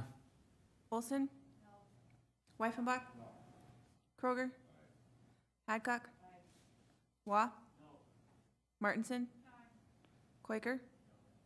Costello? No. LaCroy? Aye. That is 5 to 5. 5 to 5, motion fails. We're back to the original motion. And the original motion is, Amber, why don't you go and read it in, and that is to acknowledge the report, which would require the staff to go ahead and move forward with installing the sidewalks, correct? Okay. Any discussion on that motion? Any discussion? Seeing none. All those in favor signify by saying aye. Aye. Opposed? No. Roll call, please. Olson? Wyffenbach? Kroger? Hadcock? Wah? Martinson? Quaker? Costello? Aye. LaCroy? No. Chapman? That is 6 Motion yes. passes on a 6-4 vote. Is that correct? Yes. Okay, very good. Thank you for the discussion, everyone. What's that? Motion passed on a 6-4 vote, and that was to acknowledge the report, which means the city staff will move forward in installing the sidewalks. That was the motion. Item number 64, please. Item number 64 is to approve a request by Robert Bushell for a vacation of easement on as Lot 8 of Block 2 of Hillsview Haven subdivision, generally described as being located at 23658 Busted 5 Court, and I move to approve with one stipulation. We have a motion and second to approve with one stipulation. Any discussion on that motion? Any discussion? Seeing none, all those in favor signify by saying aye. Aye. Opposed? Motion passes. Item number 65, please. Item number 65 is a request from Centerline to appeal the denial of the request for exception to the Rapid City design standards to allow a non-conforming service line, and I will move to approve the appeal, if that makes sense. Yep. I believe that is implied, contingent upon a warp, yes. Okay, we have a motion and a second to approve with a stipulation of a warp being signed. We can add that on there, can't we, Jason? Okay. Discussion on that motion. Let's go to Jason Green, City Attorney. Thank you, Mayor. And as I understand the warp in this case, it will provide that PLM will be fully responsible for all costs of installing the, I think it's water line in the future if it becomes necessary. Okay. Any further discussion? Go to Alderman Ron. Jeez. Okay. Alderman Ron Wyffenbach. Thank you, Mr. Mayor. I have a question for Mr. Kosnowski. Go ahead, please. Is that the case, as you understand it, that you, as stated by Mr. Green? Pretty much, sir. Larry Kostaneski with Centerline, representing PLM LLC. But I think Jason's question is, what is the council's kind of direction? Because we'll need some direction, because this is a little bit unorthodox. As I understand it, the approval is to put a water service line in an existing public utility easement, providing there is a covenant or warp, whatever you want to call it, that makes PLM, I should say the property, not PLM, makes the property the guarantor for a future water main if so ordered in, the distinction being water service, water main. And let's clarify, the benefiting property, not the property that the easement is on. That's another way of using the language, is the benefiting property. So that's the distinction between. Correct, Mr. Green. Okay. I think everybody understands then. Yep. Thank you. And you have the floor if you'd want to. Thank you, Mr. Mayor. That's it. Thank you. Let's go to Alderman Aaron Costello. Thank you very much, Mr. Mayor. I'm too seek some clarification. Mr. Green, correct me if I heard you wrong. You said that the warp would include a PLM LLC as the responsible party? Let's go to Jason Green, City Attorney. They would be the responsible party today because they own the property. However, the obligation will run with the property if they sell it in the future, as Mr. Kostaneski was alluding to. Okay, so in the likely event PLM LLC sells this property, the property owner will then be responsible for installing the water main. Who would deem the water main required? With a warp, the city would have the ability to actually order it in. That's correct. Okay. Thank you very much. Thank you. Let's go to Alderwoman Karen Olson. Well, I've talked to a lot of people today and in last week about this item to thoroughly understand it. So just to make sure that I understand it, this is a service line that is going to go across Lot 10 to give Lot 16R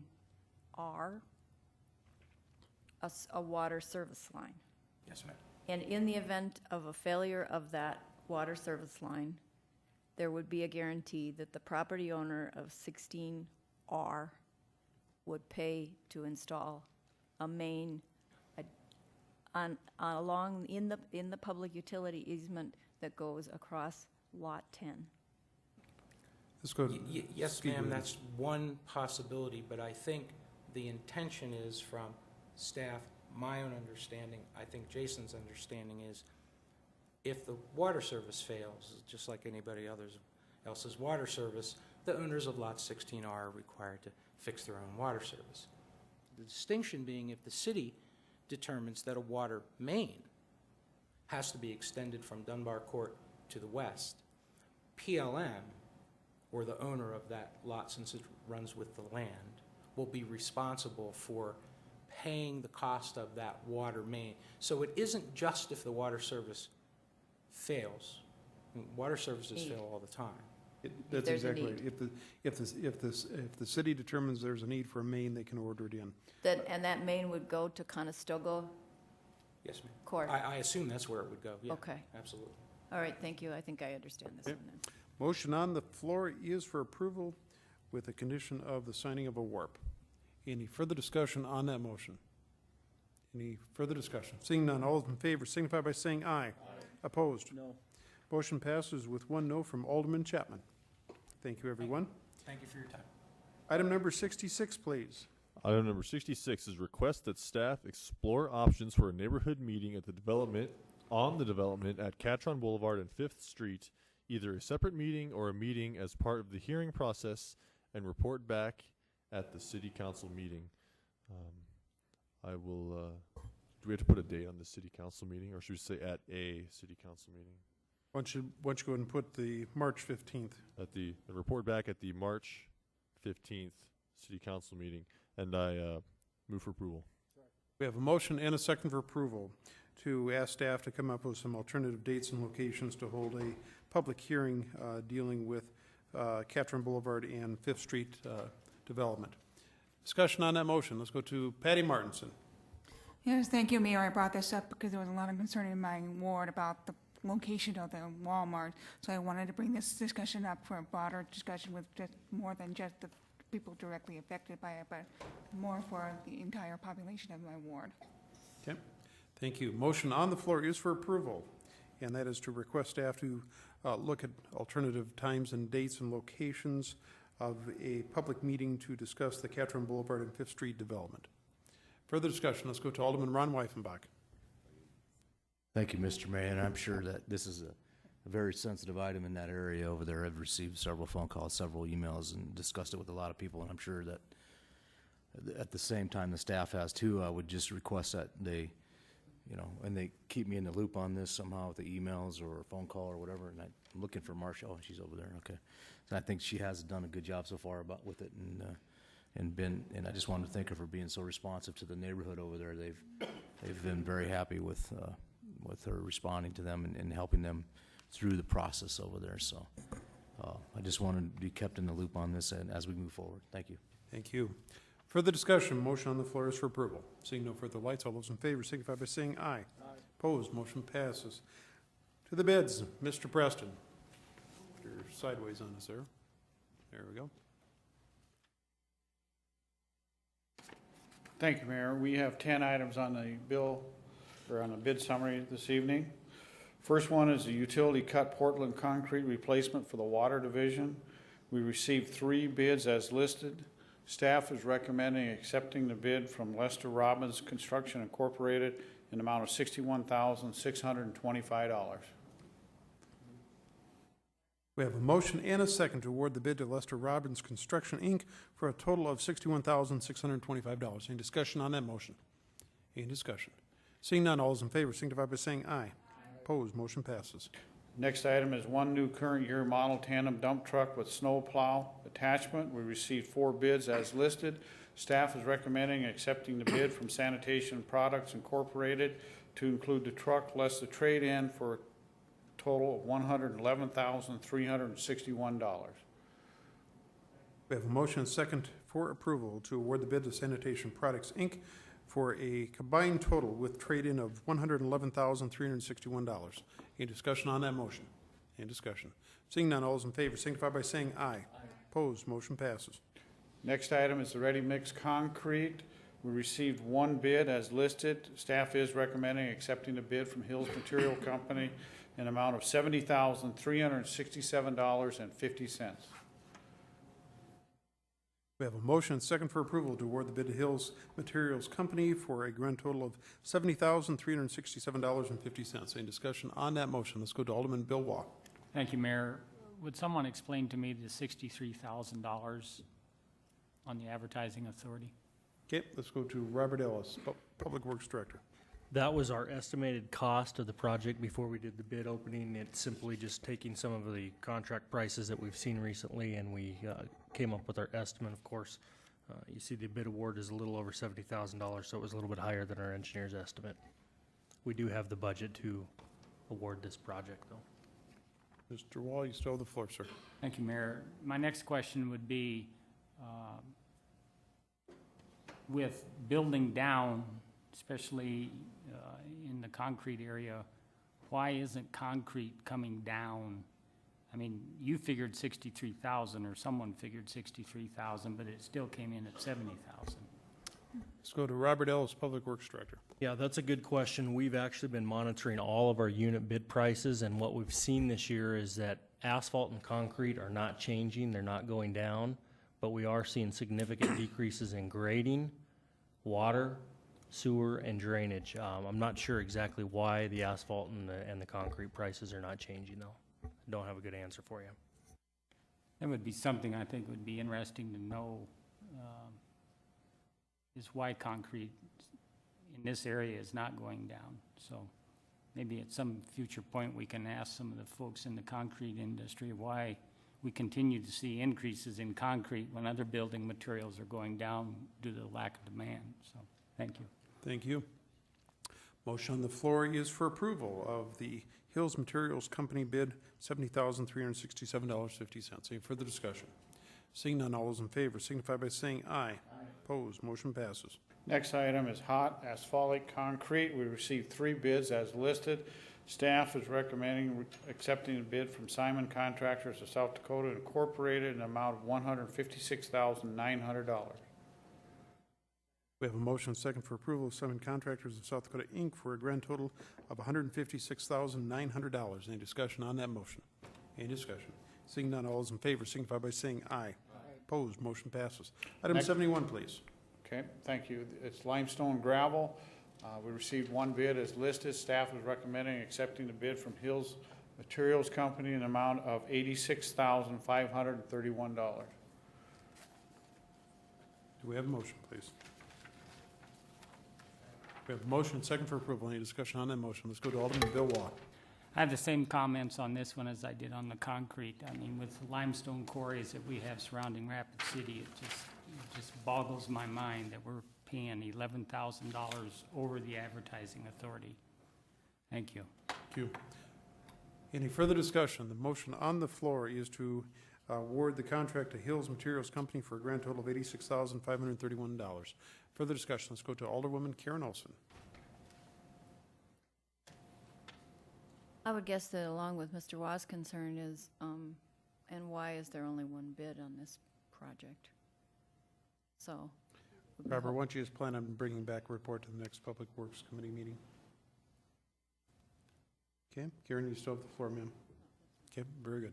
Let's go to Alderman Ron Kroger. Thank you, Mayor. I didn't hear what you said. I was kind of going along with Karen. Why is there only one bidder on this one here? Let's go to Robert Ellis. You know, I don't have a reason for that. We do publicly bid these. Everybody's aware of them. It's a well-known annual contract. We do this every year, so can't really answer why only one person submitted a bid. Anything else, Mr. Kroger? Well, I guess normally if we don't have enough bids, don't we try and rebid it again? Mr. Ellis? How many other companies are there? Excuse me, Mayor. Go ahead. How many other companies are around here that handle limestone? Mr. Ellis? I don't know that I can answer that question. My guess is there's certainly more than one. I don't know what we can do to get more people to bid on this. We publicize it in the Rapid City Journal. Everybody knows where to look for city projects when they're out to bid, so it was no secret that we were bidding these. I'm not sure why there weren't more bidders. Mr. Kroger, you still have the floor, sir. Just one of the questions, is this just a supply for city projects? Is that what it is? Yeah, basically what this is for is to supply the street department, Don Brumbaugh and his crews, with limestone, gravel, the asphalt, essentially materials for them to use and put down with their own labor forces. Is that a... Go ahead, please. I mean, we have a quantity that we're ordering from them, or is it open-ended? There are Phyllis? quantities. There are Yep. quantities that are listed. Okay, thank you, Mayor. Thank you. Let's go to Alderman Ron Weifenbach. Thank you, Mr. Mayor. If it seems like we've had 3 or 4 council members question this, I would think maybe it would be appropriate to rebid this item and send the suppliers that have supplied us this in the past, to send them a letter or something that says, hey, listen, unless that's against policy, or if it's against state rule or something. I mean, If we can you save want, some- you can reject this and you can go back out for bids. Yeah, I think that we could just do that if we're having trouble with getting a bid on it. Maybe simply a couple people are out of town or whatever, or missed their airplane flight or something into town. Weren't available to see that in the newspaper, Mr. Ellis, so maybe we could, if the council concurs, because we had so many questions on it, I would go along with that. Thank you. Okay. The motion on the floor is to award the bid to Hills Material Company for $86,531. Let's go to Alderman. Jeez. Let's go to Alderman Bill Waugh. Thank you, Mayor. I'll make a substitute motion to rebid this. Okay, I think the actual, where'd Jason go? Motion would actually need to be to reject all bids and to authorize staff to go out for rebids. That'd be my motion. Okay. Do we have a second? Second. We have a motion and a second. The motion is to reject all bids and to go to re-advertise this basically this bid. Further discussion on that motion. Let's go to Alderman Ron Weifenbach. I'm sorry, Ron Kroger. Say that again. He's better looking than I am.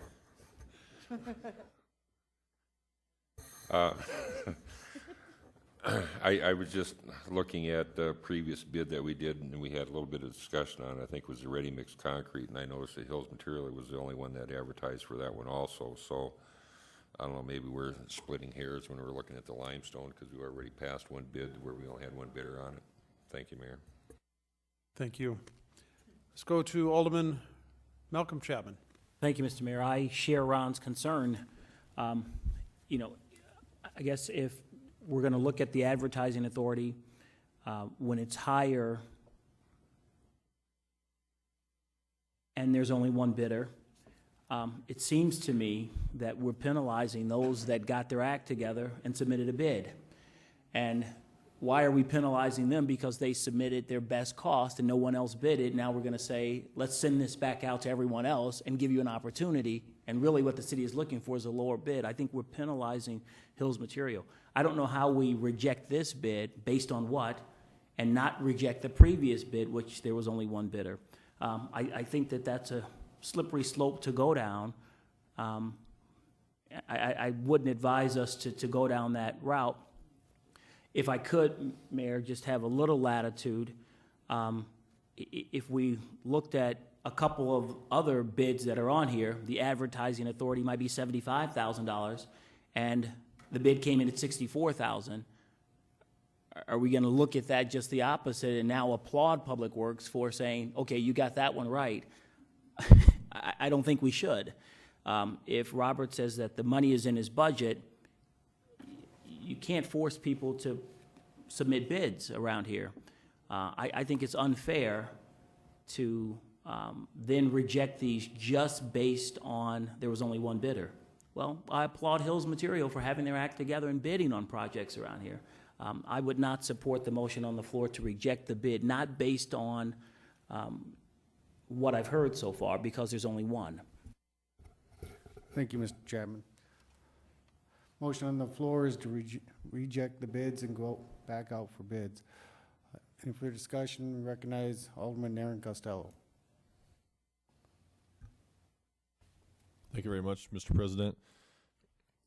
My question is for Robert Ellis. Robert, in the event this gets sent out for bid again, how would the delay affect the plans for this limestone? Recognize Robert Ellis, Public Works Director. I think we have enough time. We're still early enough in the year that we could get this done in time for having delivery of material when we need it. I will say that we advertise all of our projects a minimum of 2 times in the Rapid City Journal. If you're a contractor here in town or you're a supplier, you know to look in the paper every Saturday to see what's being bid. So I suspect that people just weren't interested in bidding this. I don't know that we're going to get more bidders. I don't know that we'll get a lower price. Hills Material could be the only bidder and increase their price too. So there's no guarantee that we will get a more favorable bidding climate simply by rebidding it. Thank you, Robert. Aaron, you have a follow-up? Thank you very much for that, Robert. We've seen this many times. We get one bid, and I agree. I kind of side with Alderman Kroger right now, whether or not we're splitting hairs. Maybe just when you look at item 69 and 71, maybe we just thought, well, it took us item 70 to get our thoughts together for item 71. On this, I don't think I can be in favor of delaying it. As Robert said, it's advertised many times. And as Malcolm said, people get their act together and bid when they want to bid. It's unfortunate that these are higher. It is unfortunate that these materials costs are higher than what we thought they would be. But I think routinely as we look through the bids that we approve, I think many times the city ends up on the good end of the advertising authority throughout the list. So I yield to the floor. Thank you, Mr. Costello. Further discussion, I'll recognize Alderman Ron Weifenbach. Thank you, Mr. Chair. I understand it. We talk about what would be the reasoning to send this out back out to bid, and my first inkling would be is to save the taxpayers money. But understanding that we've already let the bids, we've opened it up, we really kind of made it an unfair practice now if we go back and say, hey, now come back and bid, and we already know. All you have to do is come in at $86,530 and you win the bid. So I would have to take back some of my earlier comments, but I would also, after listening to the discussions up here, one question was, what happens when we do get one bid, typically?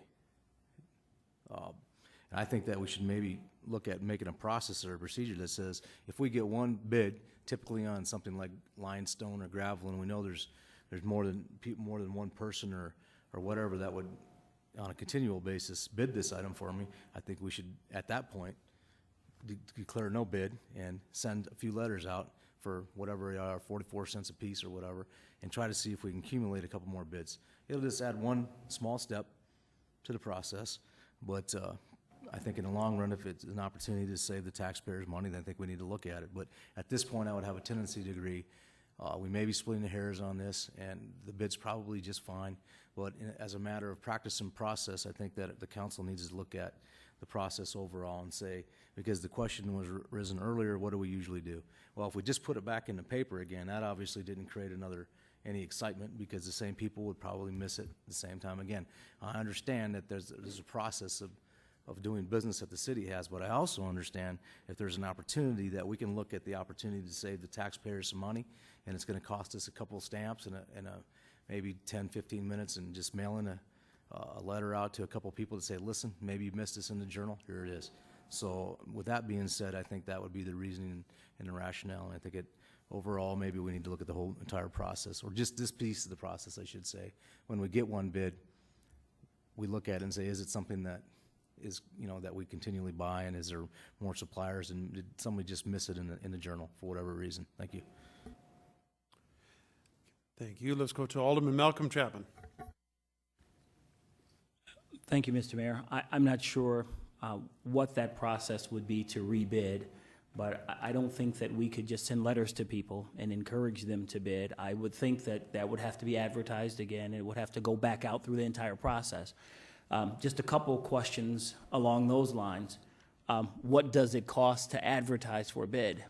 I mean, I'm sure that there's a cost to that to advertise, so, I think we could be splitting hairs.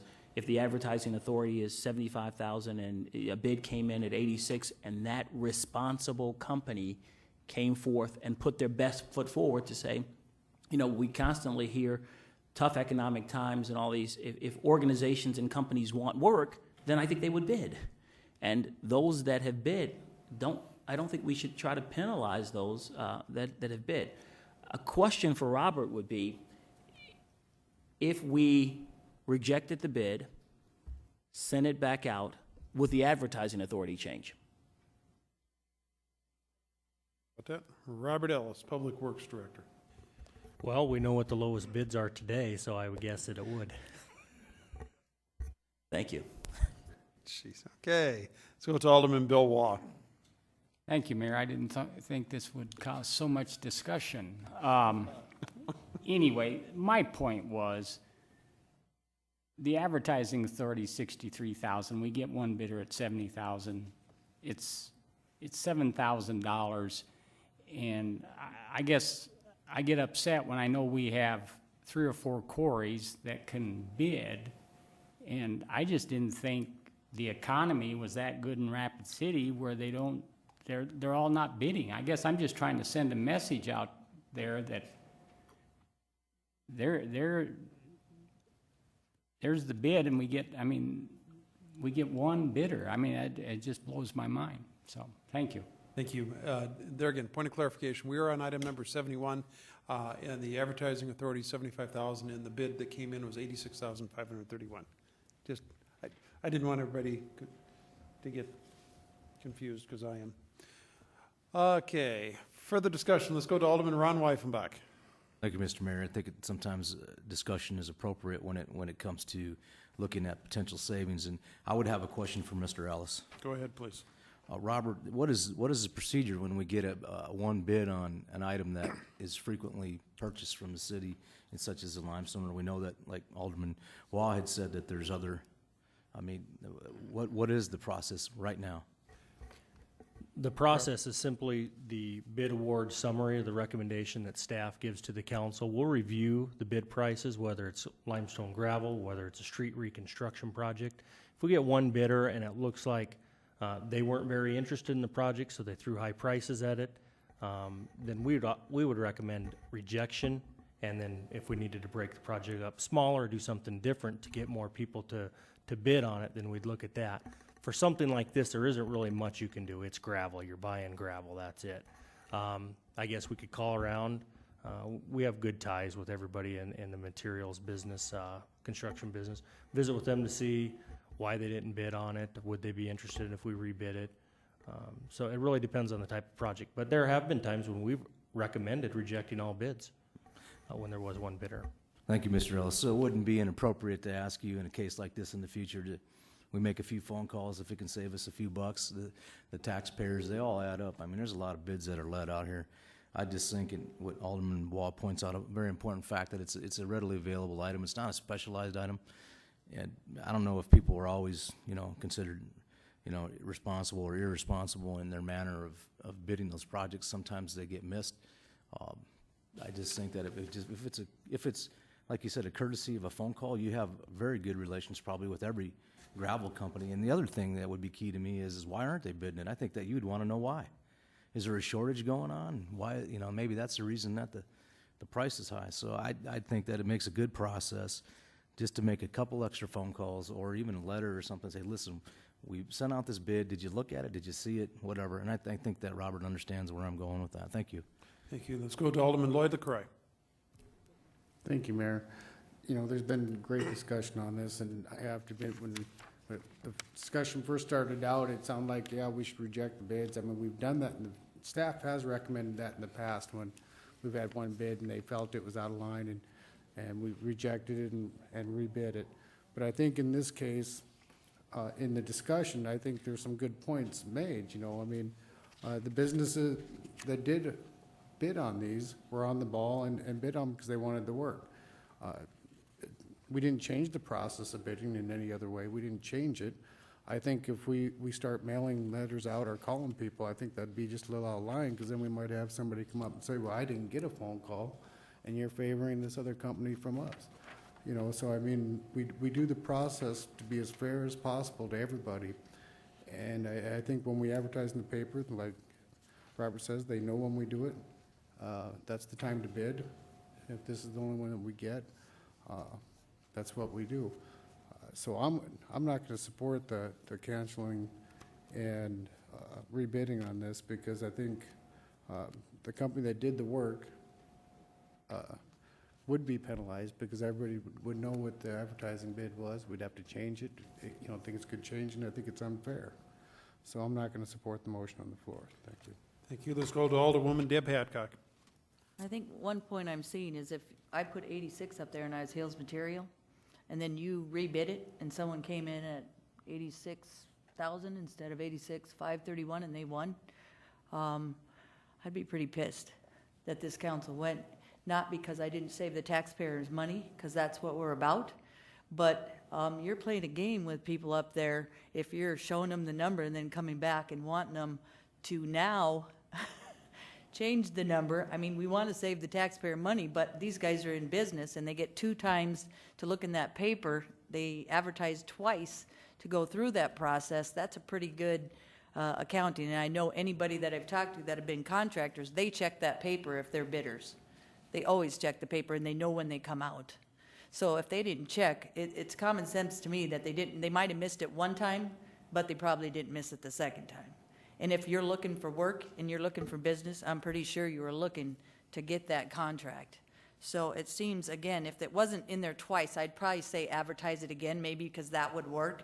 But Robert just said he did advertise it twice, and it still came out this way. So we got to make sure the process, in one sense, is saving the taxpayers' dollars, but also we have a process in place, and that's what we put forward to these people at this time. And now we're going to change it because we're not satisfied because it's just one. I think, again, I'd like more bidders. I'd like to save more money if we could. I'm not about that, or I'm not, I would like that to happen, but I also want to make sure if we have a process in place, if we'd like to change that, change the process instead of rebidding something that people already know the cost in the first place. Thank you. Thank you. Motion on the floor is a substitute motion to reject all bids and authorize staff to go back out to re-advertise the bids. Let's go to Alderman Malcolm Chapman. Thank you, Mr. Mayor. My comment will be brief. I understand what the council's trying to do. I think that's, I don't think we should go down this path. But if you look at all the bids up there in total, and this is applauding our staff, more times than not, the advertising authority is greater than the bids that come in.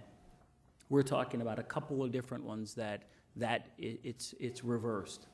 So I think more than not, the staff is putting the time in, coming up with what they believe are pretty accurate numbers for advertising authority, and then those bids are coming in under those prices. I think that this is a bad thing to do if we're going to do this. I would recommend, if this vote passes, I would hope that someone would then go back and do the same thing with the previous one. I don't know how you just pick this one out and say, let's redo it, and not do the other one based on the criteria of a single bidder. Okay, thank you. Motion on the floor is substitute motion to reject all bids and authorize staff to go out for bids again. Seeing no further lights, all those in favor signify by saying aye. Opposed? Should we take a roll call? I believe that was Alderman Bill Wall was a no. Okay, a motion fails. Back to the original motion. The original motion was to award the bid to Hills Materials Company for $86,531. Seeing no further lights, all those in favor signify by saying aye. Opposed? Motion passes. Okay, Mr. Preston. Item 72, Mayor, is the 2010 roadway lane line painting project. We received 2 bids as listed. Staff is recommending accepting the bid from Traffic Service Company LLC in the amount of $61,420. We have a motion and a second to award the bid to Traffic Services Company LLC for a total of $61,420. Any discussion on that motion? Any discussion? Seeing none, all those in favor signify by saying aye. Opposed? Motion passes. Item 73 is for Catonic polymer coagulant. We received 3 bids as listed. Staff is recommending accepting the bid from Chimera Water Solutions Incorporated in an amount of $30,000. We have a motion and a second to award the bid to Chimera Water Solutions, Inc. for a grand total of $30,000. Any discussion on that motion? Any discussion? Seeing none, all those in favor signify by saying aye. Opposed? Motion passes. Item number 74 is odor control chemical for lift stations. We received 1 bid as listed. Staff is recommending accepting the bid from Simon's Water Technology Incorporated in an amount of $64,080. We have a motion and a second to award the bid to Siemens Water Technologies, Inc. for a grand total of $64,800. Any discussion on that motion? Any discussion? Seeing none, all those in favor signify by saying aye.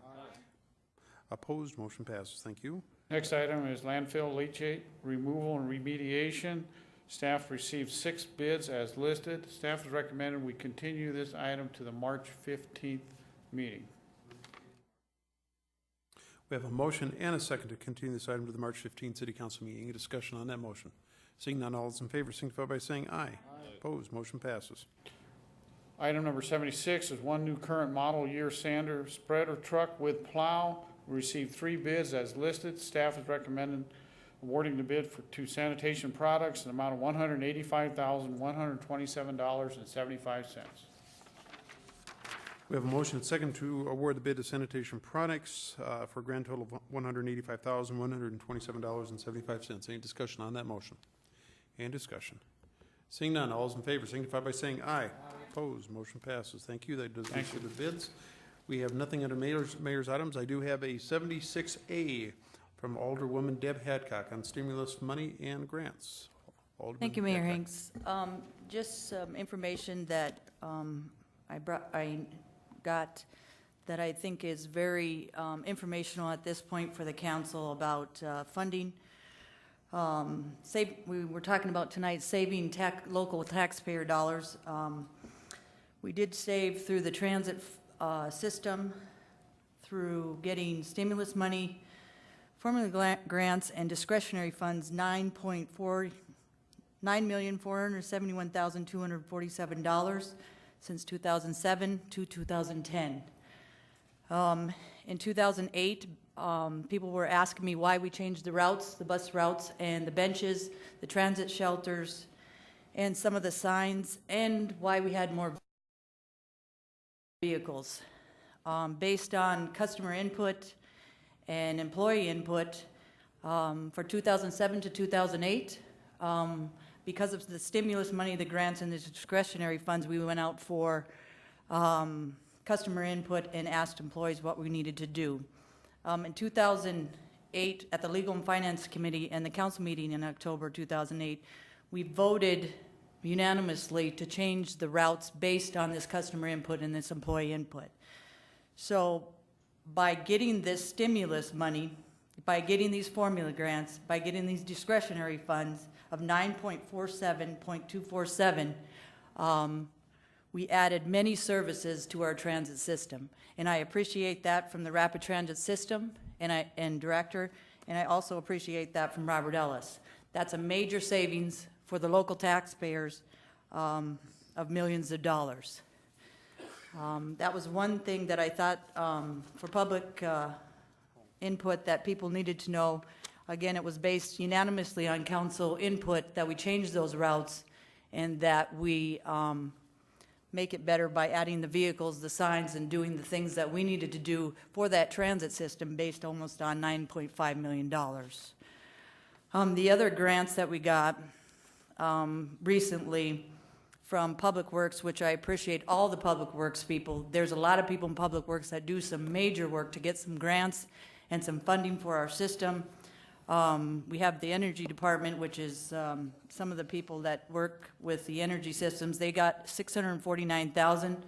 $137,000 was done and got for Canyon Lake Dam reconstruction design, $1.19 million for source water protection, $1 million for Jackson Springs water treatment plant, $1.35 million for streets projects, which I appreciate a lot, $250,000 for landfill leachate project, $1.4 million for the police evidence, traffic, and transit building. Again, $1.255 for various transit improvements was another added plus. That was from Rich Sagan.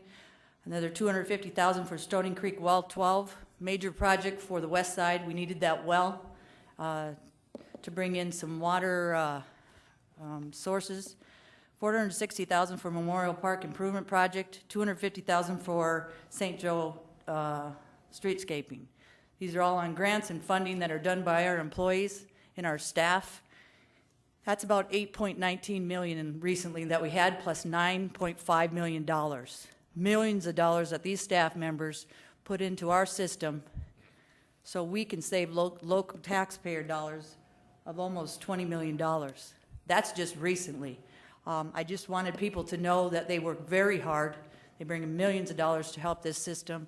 And based on this input from a couple of people, I'll be bringing some other stimulus money and things that these people have done, like Barb Garcia and others, of millions of dollars that they have brought to our system. Employees work hard for us, and we appreciate all your work. Thank you.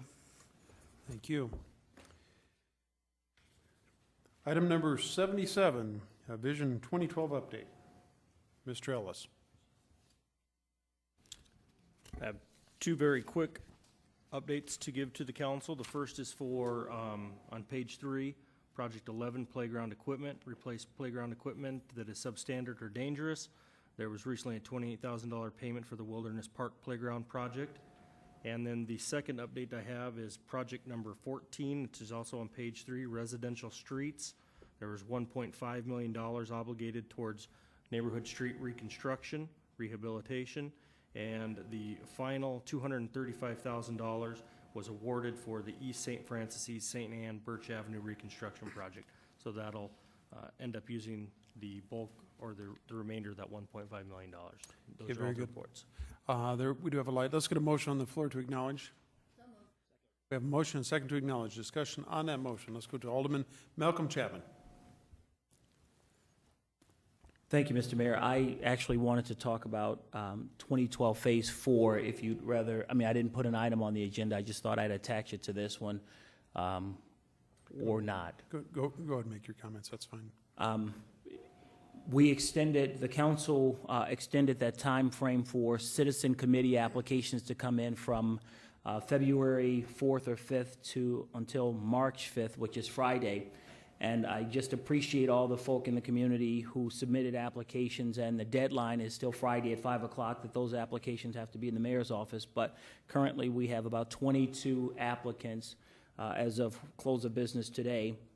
And I think Council President LaCroix and I will get together and figure out the process as we move forward to include council members, as we did it before, from each ward to vet those applications and then come up with what that next committee structure will look like.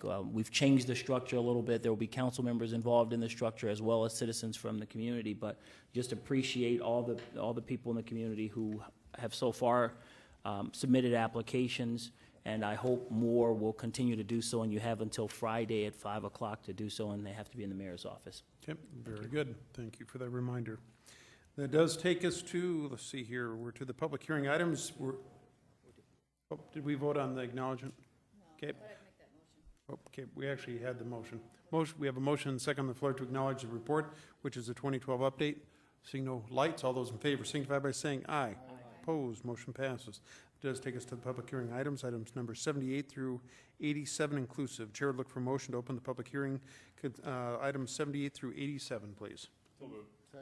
We have a motion and a second. Any discussion on the motion? Seeing none, all those in favor signify by saying aye.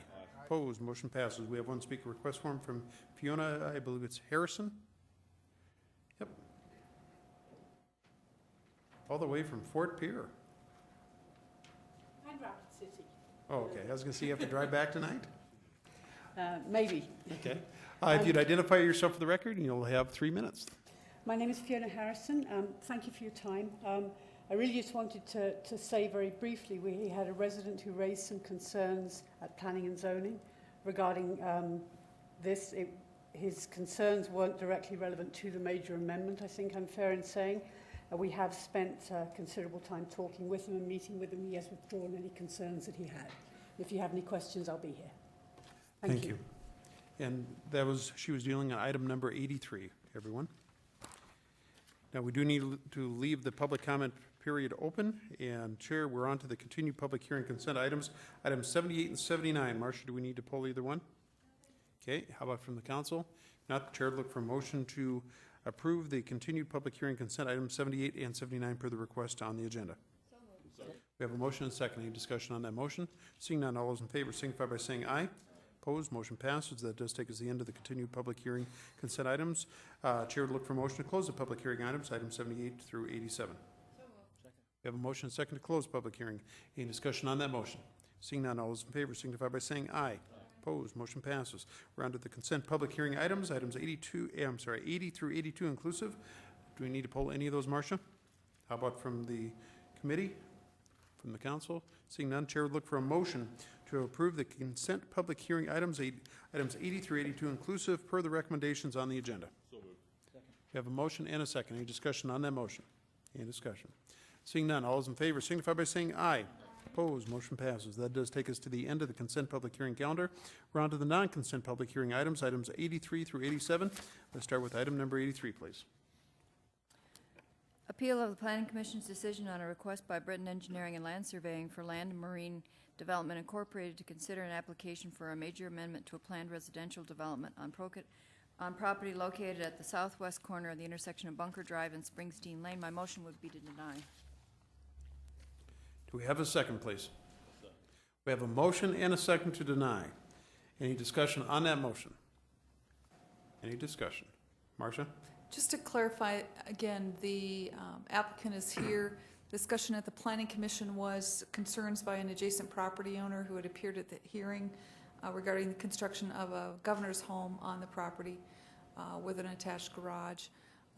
As Ms. Harrison has indicated, she's made the comments that she's visited with the applicant or the individual who objected. We've not had any direct conversations with that individual. We've not received any notification one way or the other from them. Our only conversation's been with Mrs. Harrison. So just want to make sure you were aware of the issues. And again, Ms. Harrison is here to ask for your approval of this. Motion on the floor is for denial. Any further discussion on that motion? Let's go to Alderman Ron Weifenbach. Thank you, Mr. Mayor. This is item 83?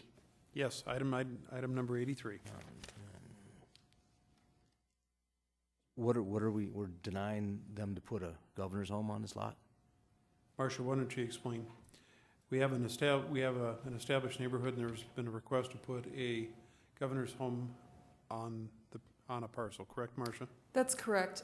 This is in the Rockinonrar Ranch area. You go back here, see the vicinity map that's been identified here. Through that process, there was a specific type of homes that were identified as being located.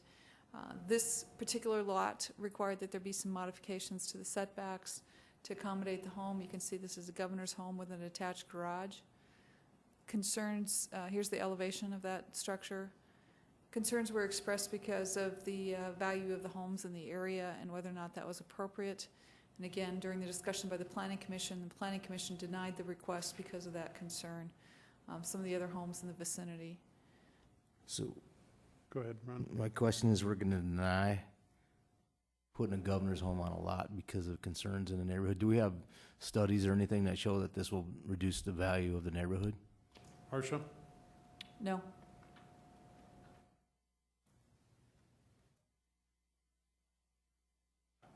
Anything further?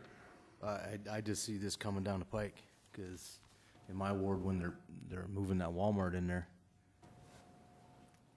I mean, I don't know what I'd prefer, a Governor's Home or a Walmart store right there.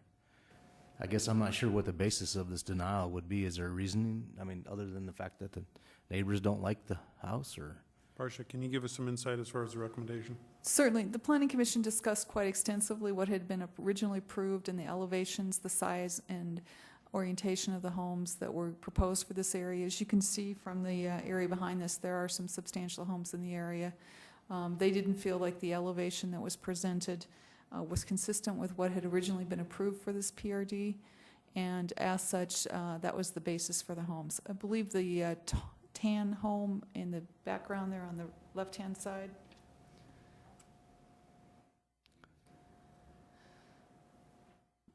Mr. Mayor, Yep, go ahead, Ron. part of my understanding that wasn't this area originally put for modular homes in the first place? Isn't there modular homes in there? Marcia? I'm not aware of there being any modular homes in the neighborhood, and I don't believe that's what was identified in the plans. There were some discussions about the elevations, and again, the gentleman who appeared at the public hearing at Planning Commission, I believe, lived in that tan house that was there. Is there, I'm not sure, is this like a PID? I mean, what's? PRD, yeah, Planned Residential Development. So then they can be denied because of it's a PRD. Okay, so that's the basis then. Okay, I'm just trying to get down to the bottom line, why we can pick and choose which kind of houses people put there. And If I might, again, when the PRD was brought forward, there were elevations shown and specific types of homes, sizes of homes that were identified as appropriate for this neighborhood.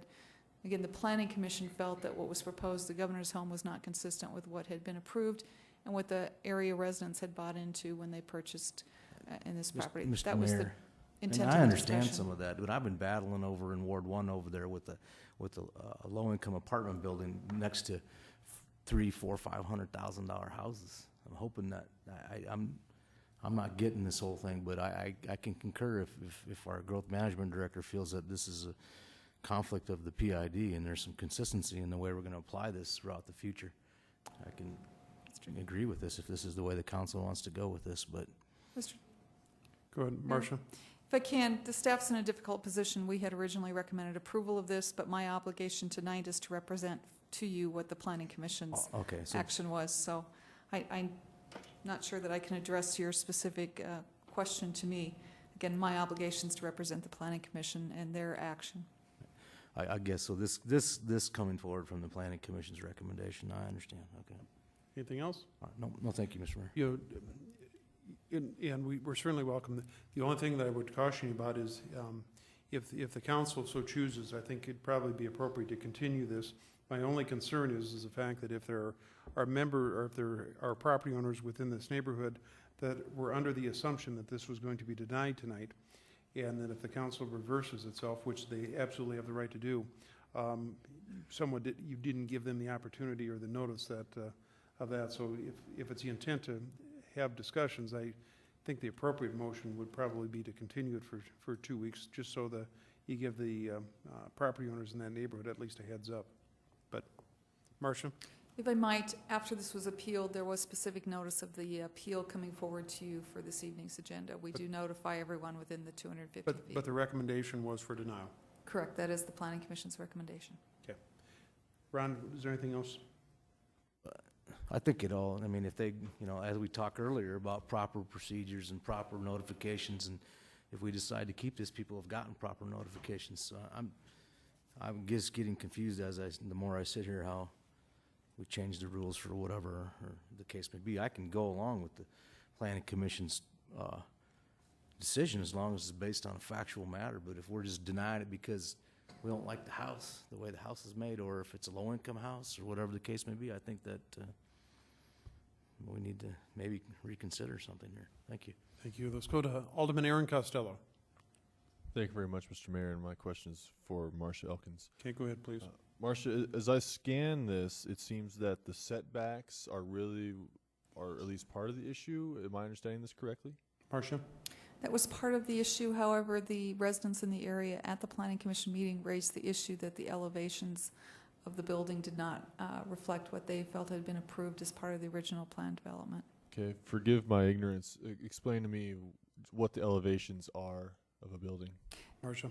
This is the front elevation, or what you would see from the street.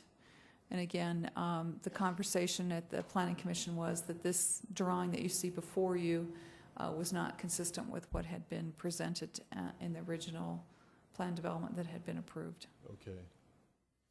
So they're concerned with how the house looks.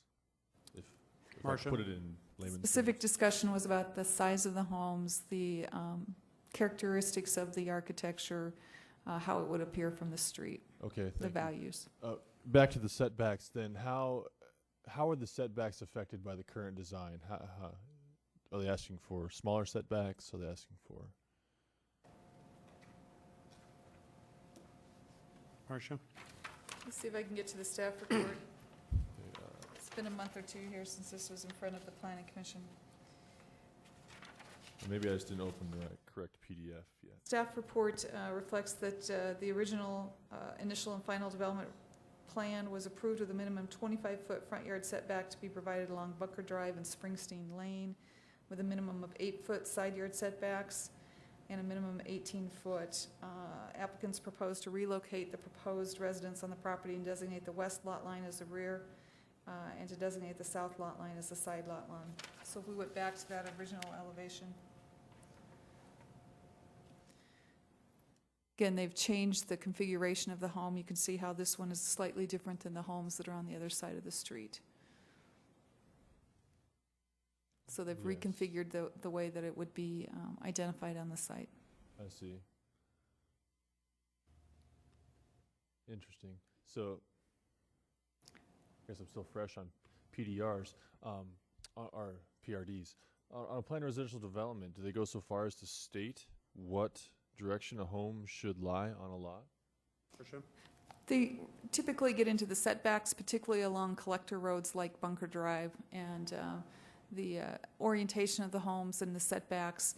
Where there are reductions in setbacks in this case, rather than requiring both a front yard of 25 and a rear yard of 25, there was a reduction allowed. And again, that was part of the trade-offs for configuring it in a certain direction. I see. So there were reductions in setbacks that were discussed, and that's part of the reason that that came forward.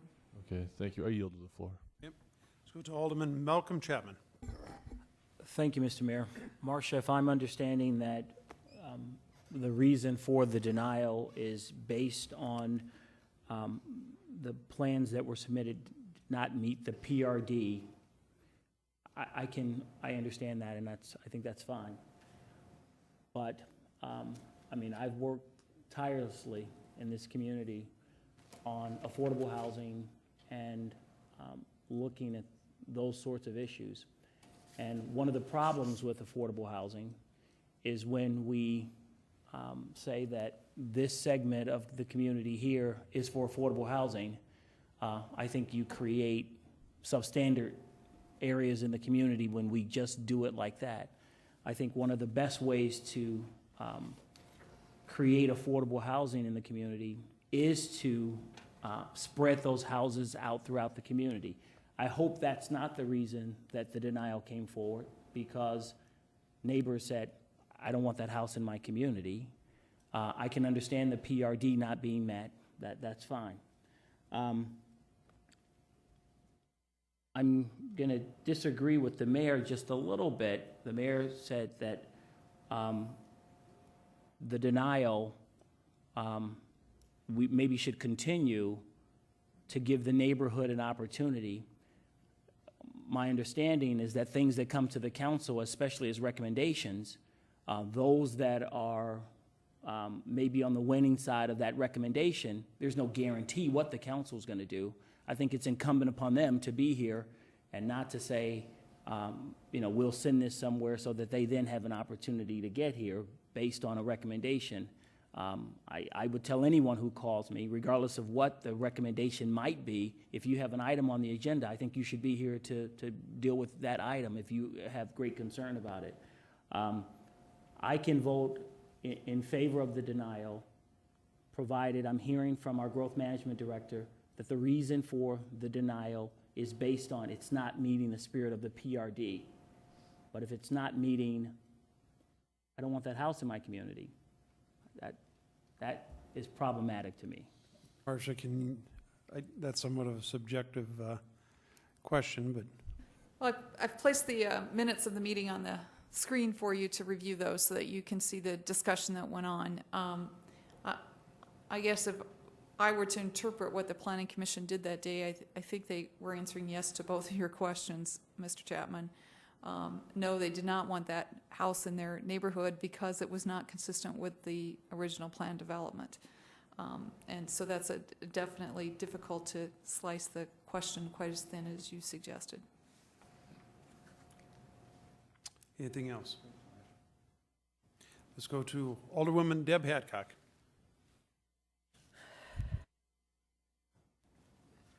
Maybe I'm reading this wrong, but I'm looking at the February 4th report.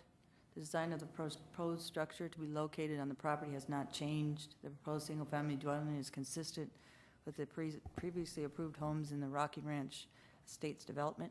So when was this denied? Marcia? I believe what you're reading from is the staff's report, which provided our recommendation.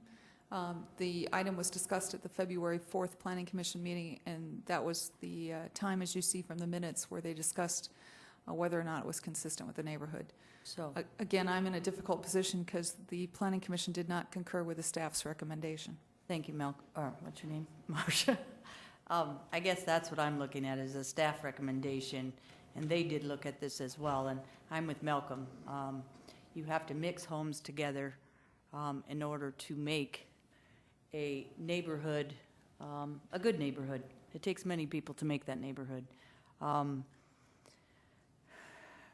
I believe what the staff is saying. The design of the proposed structure to be located on the property has not changed. In particular, the applicant is proposing to construct a one-story structure and all that, and then the proposed single-family dwelling is consistent with the previously approved homes in the Rocking Ranch Estates development. Staff recommends that the proposed structure conform architecturally to the proposed elevations. Long story short, they're in agreement with this major amendment to a planned residential development. So do I have to make a substitute motion, Mayor, or has it already been made? You can offer a substitute motion. The motion on the floor is for denial. If you'd like to offer a substitute motion, that would be appropriate. Mine would be the opposite, and to approve this governor's home on this lot, based on staff report and reading and believing that the staff is right. Okay, the substitute motion would be to approve the request, or to, in essence, overturn the Planning Commission's recommendation of denial per the staff recommendations. Okay, Marcia? And to clarify, that would include the 7 stipulations that had been identified in the original report. Okay. So we would actually be overturning the denial recommendation from the Planning Commission. Discussion on that motion. Let's go to Alderman Lloyd LaCroix. Thank you, Mayor.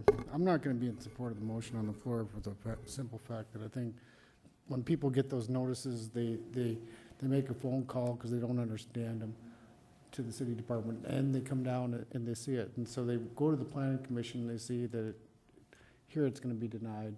And personally, this is my neighborhood, so I would like to talk to the neighbors. Because seriously, I mean, you know, I've heard a lot of comments about low-income housing. It doesn't meet, it doesn't fit the area, but I mean, that area is the pride of North Rapid. I mean, you've got $65,000 houses a block down, mobile homes all the way up to $200,000 houses. So that's not the point here. The point is the road, you know, the setbacks don't fit right from what I'm seeing, and the driveway kind of curves around in there. And if we're going to do this, let's do it right, and then let me go out and talk to some of the neighbors and see what the feelings really is before we just. So I'd be support of continuing this for 2 weeks and giving me a chance to at least talk to the neighbors, and even the young lady here, if we can set up a neighborhood meeting if we need to or something. But Was that a second substitute motion? Sure. Substitute motion was to continue for 2 weeks to give me a chance to. That is a second substitute motion, then a second substitute motion is to continue this item to the March 15th City Council meeting. And I assume that you'd ask staff to basically re-notify? Okay, very good. Discussion on that motion. Let's go to Alderwoman Karen Olson. My question was, this home will be sold and it'll be an owner-occupied house? No? Yes? Maybe? Maybe. It will be. It'll be an owner-occupied house. Thank you. Thank you. Second substitute motion on the floor is to continue this item to the March 15th City Council meeting. Any further discussion? Seeing no further lights, all those in favor signify by saying aye. Aye. Opposed? Motion passes. Thank you. Item is continued for 2 weeks. Item number 84, please.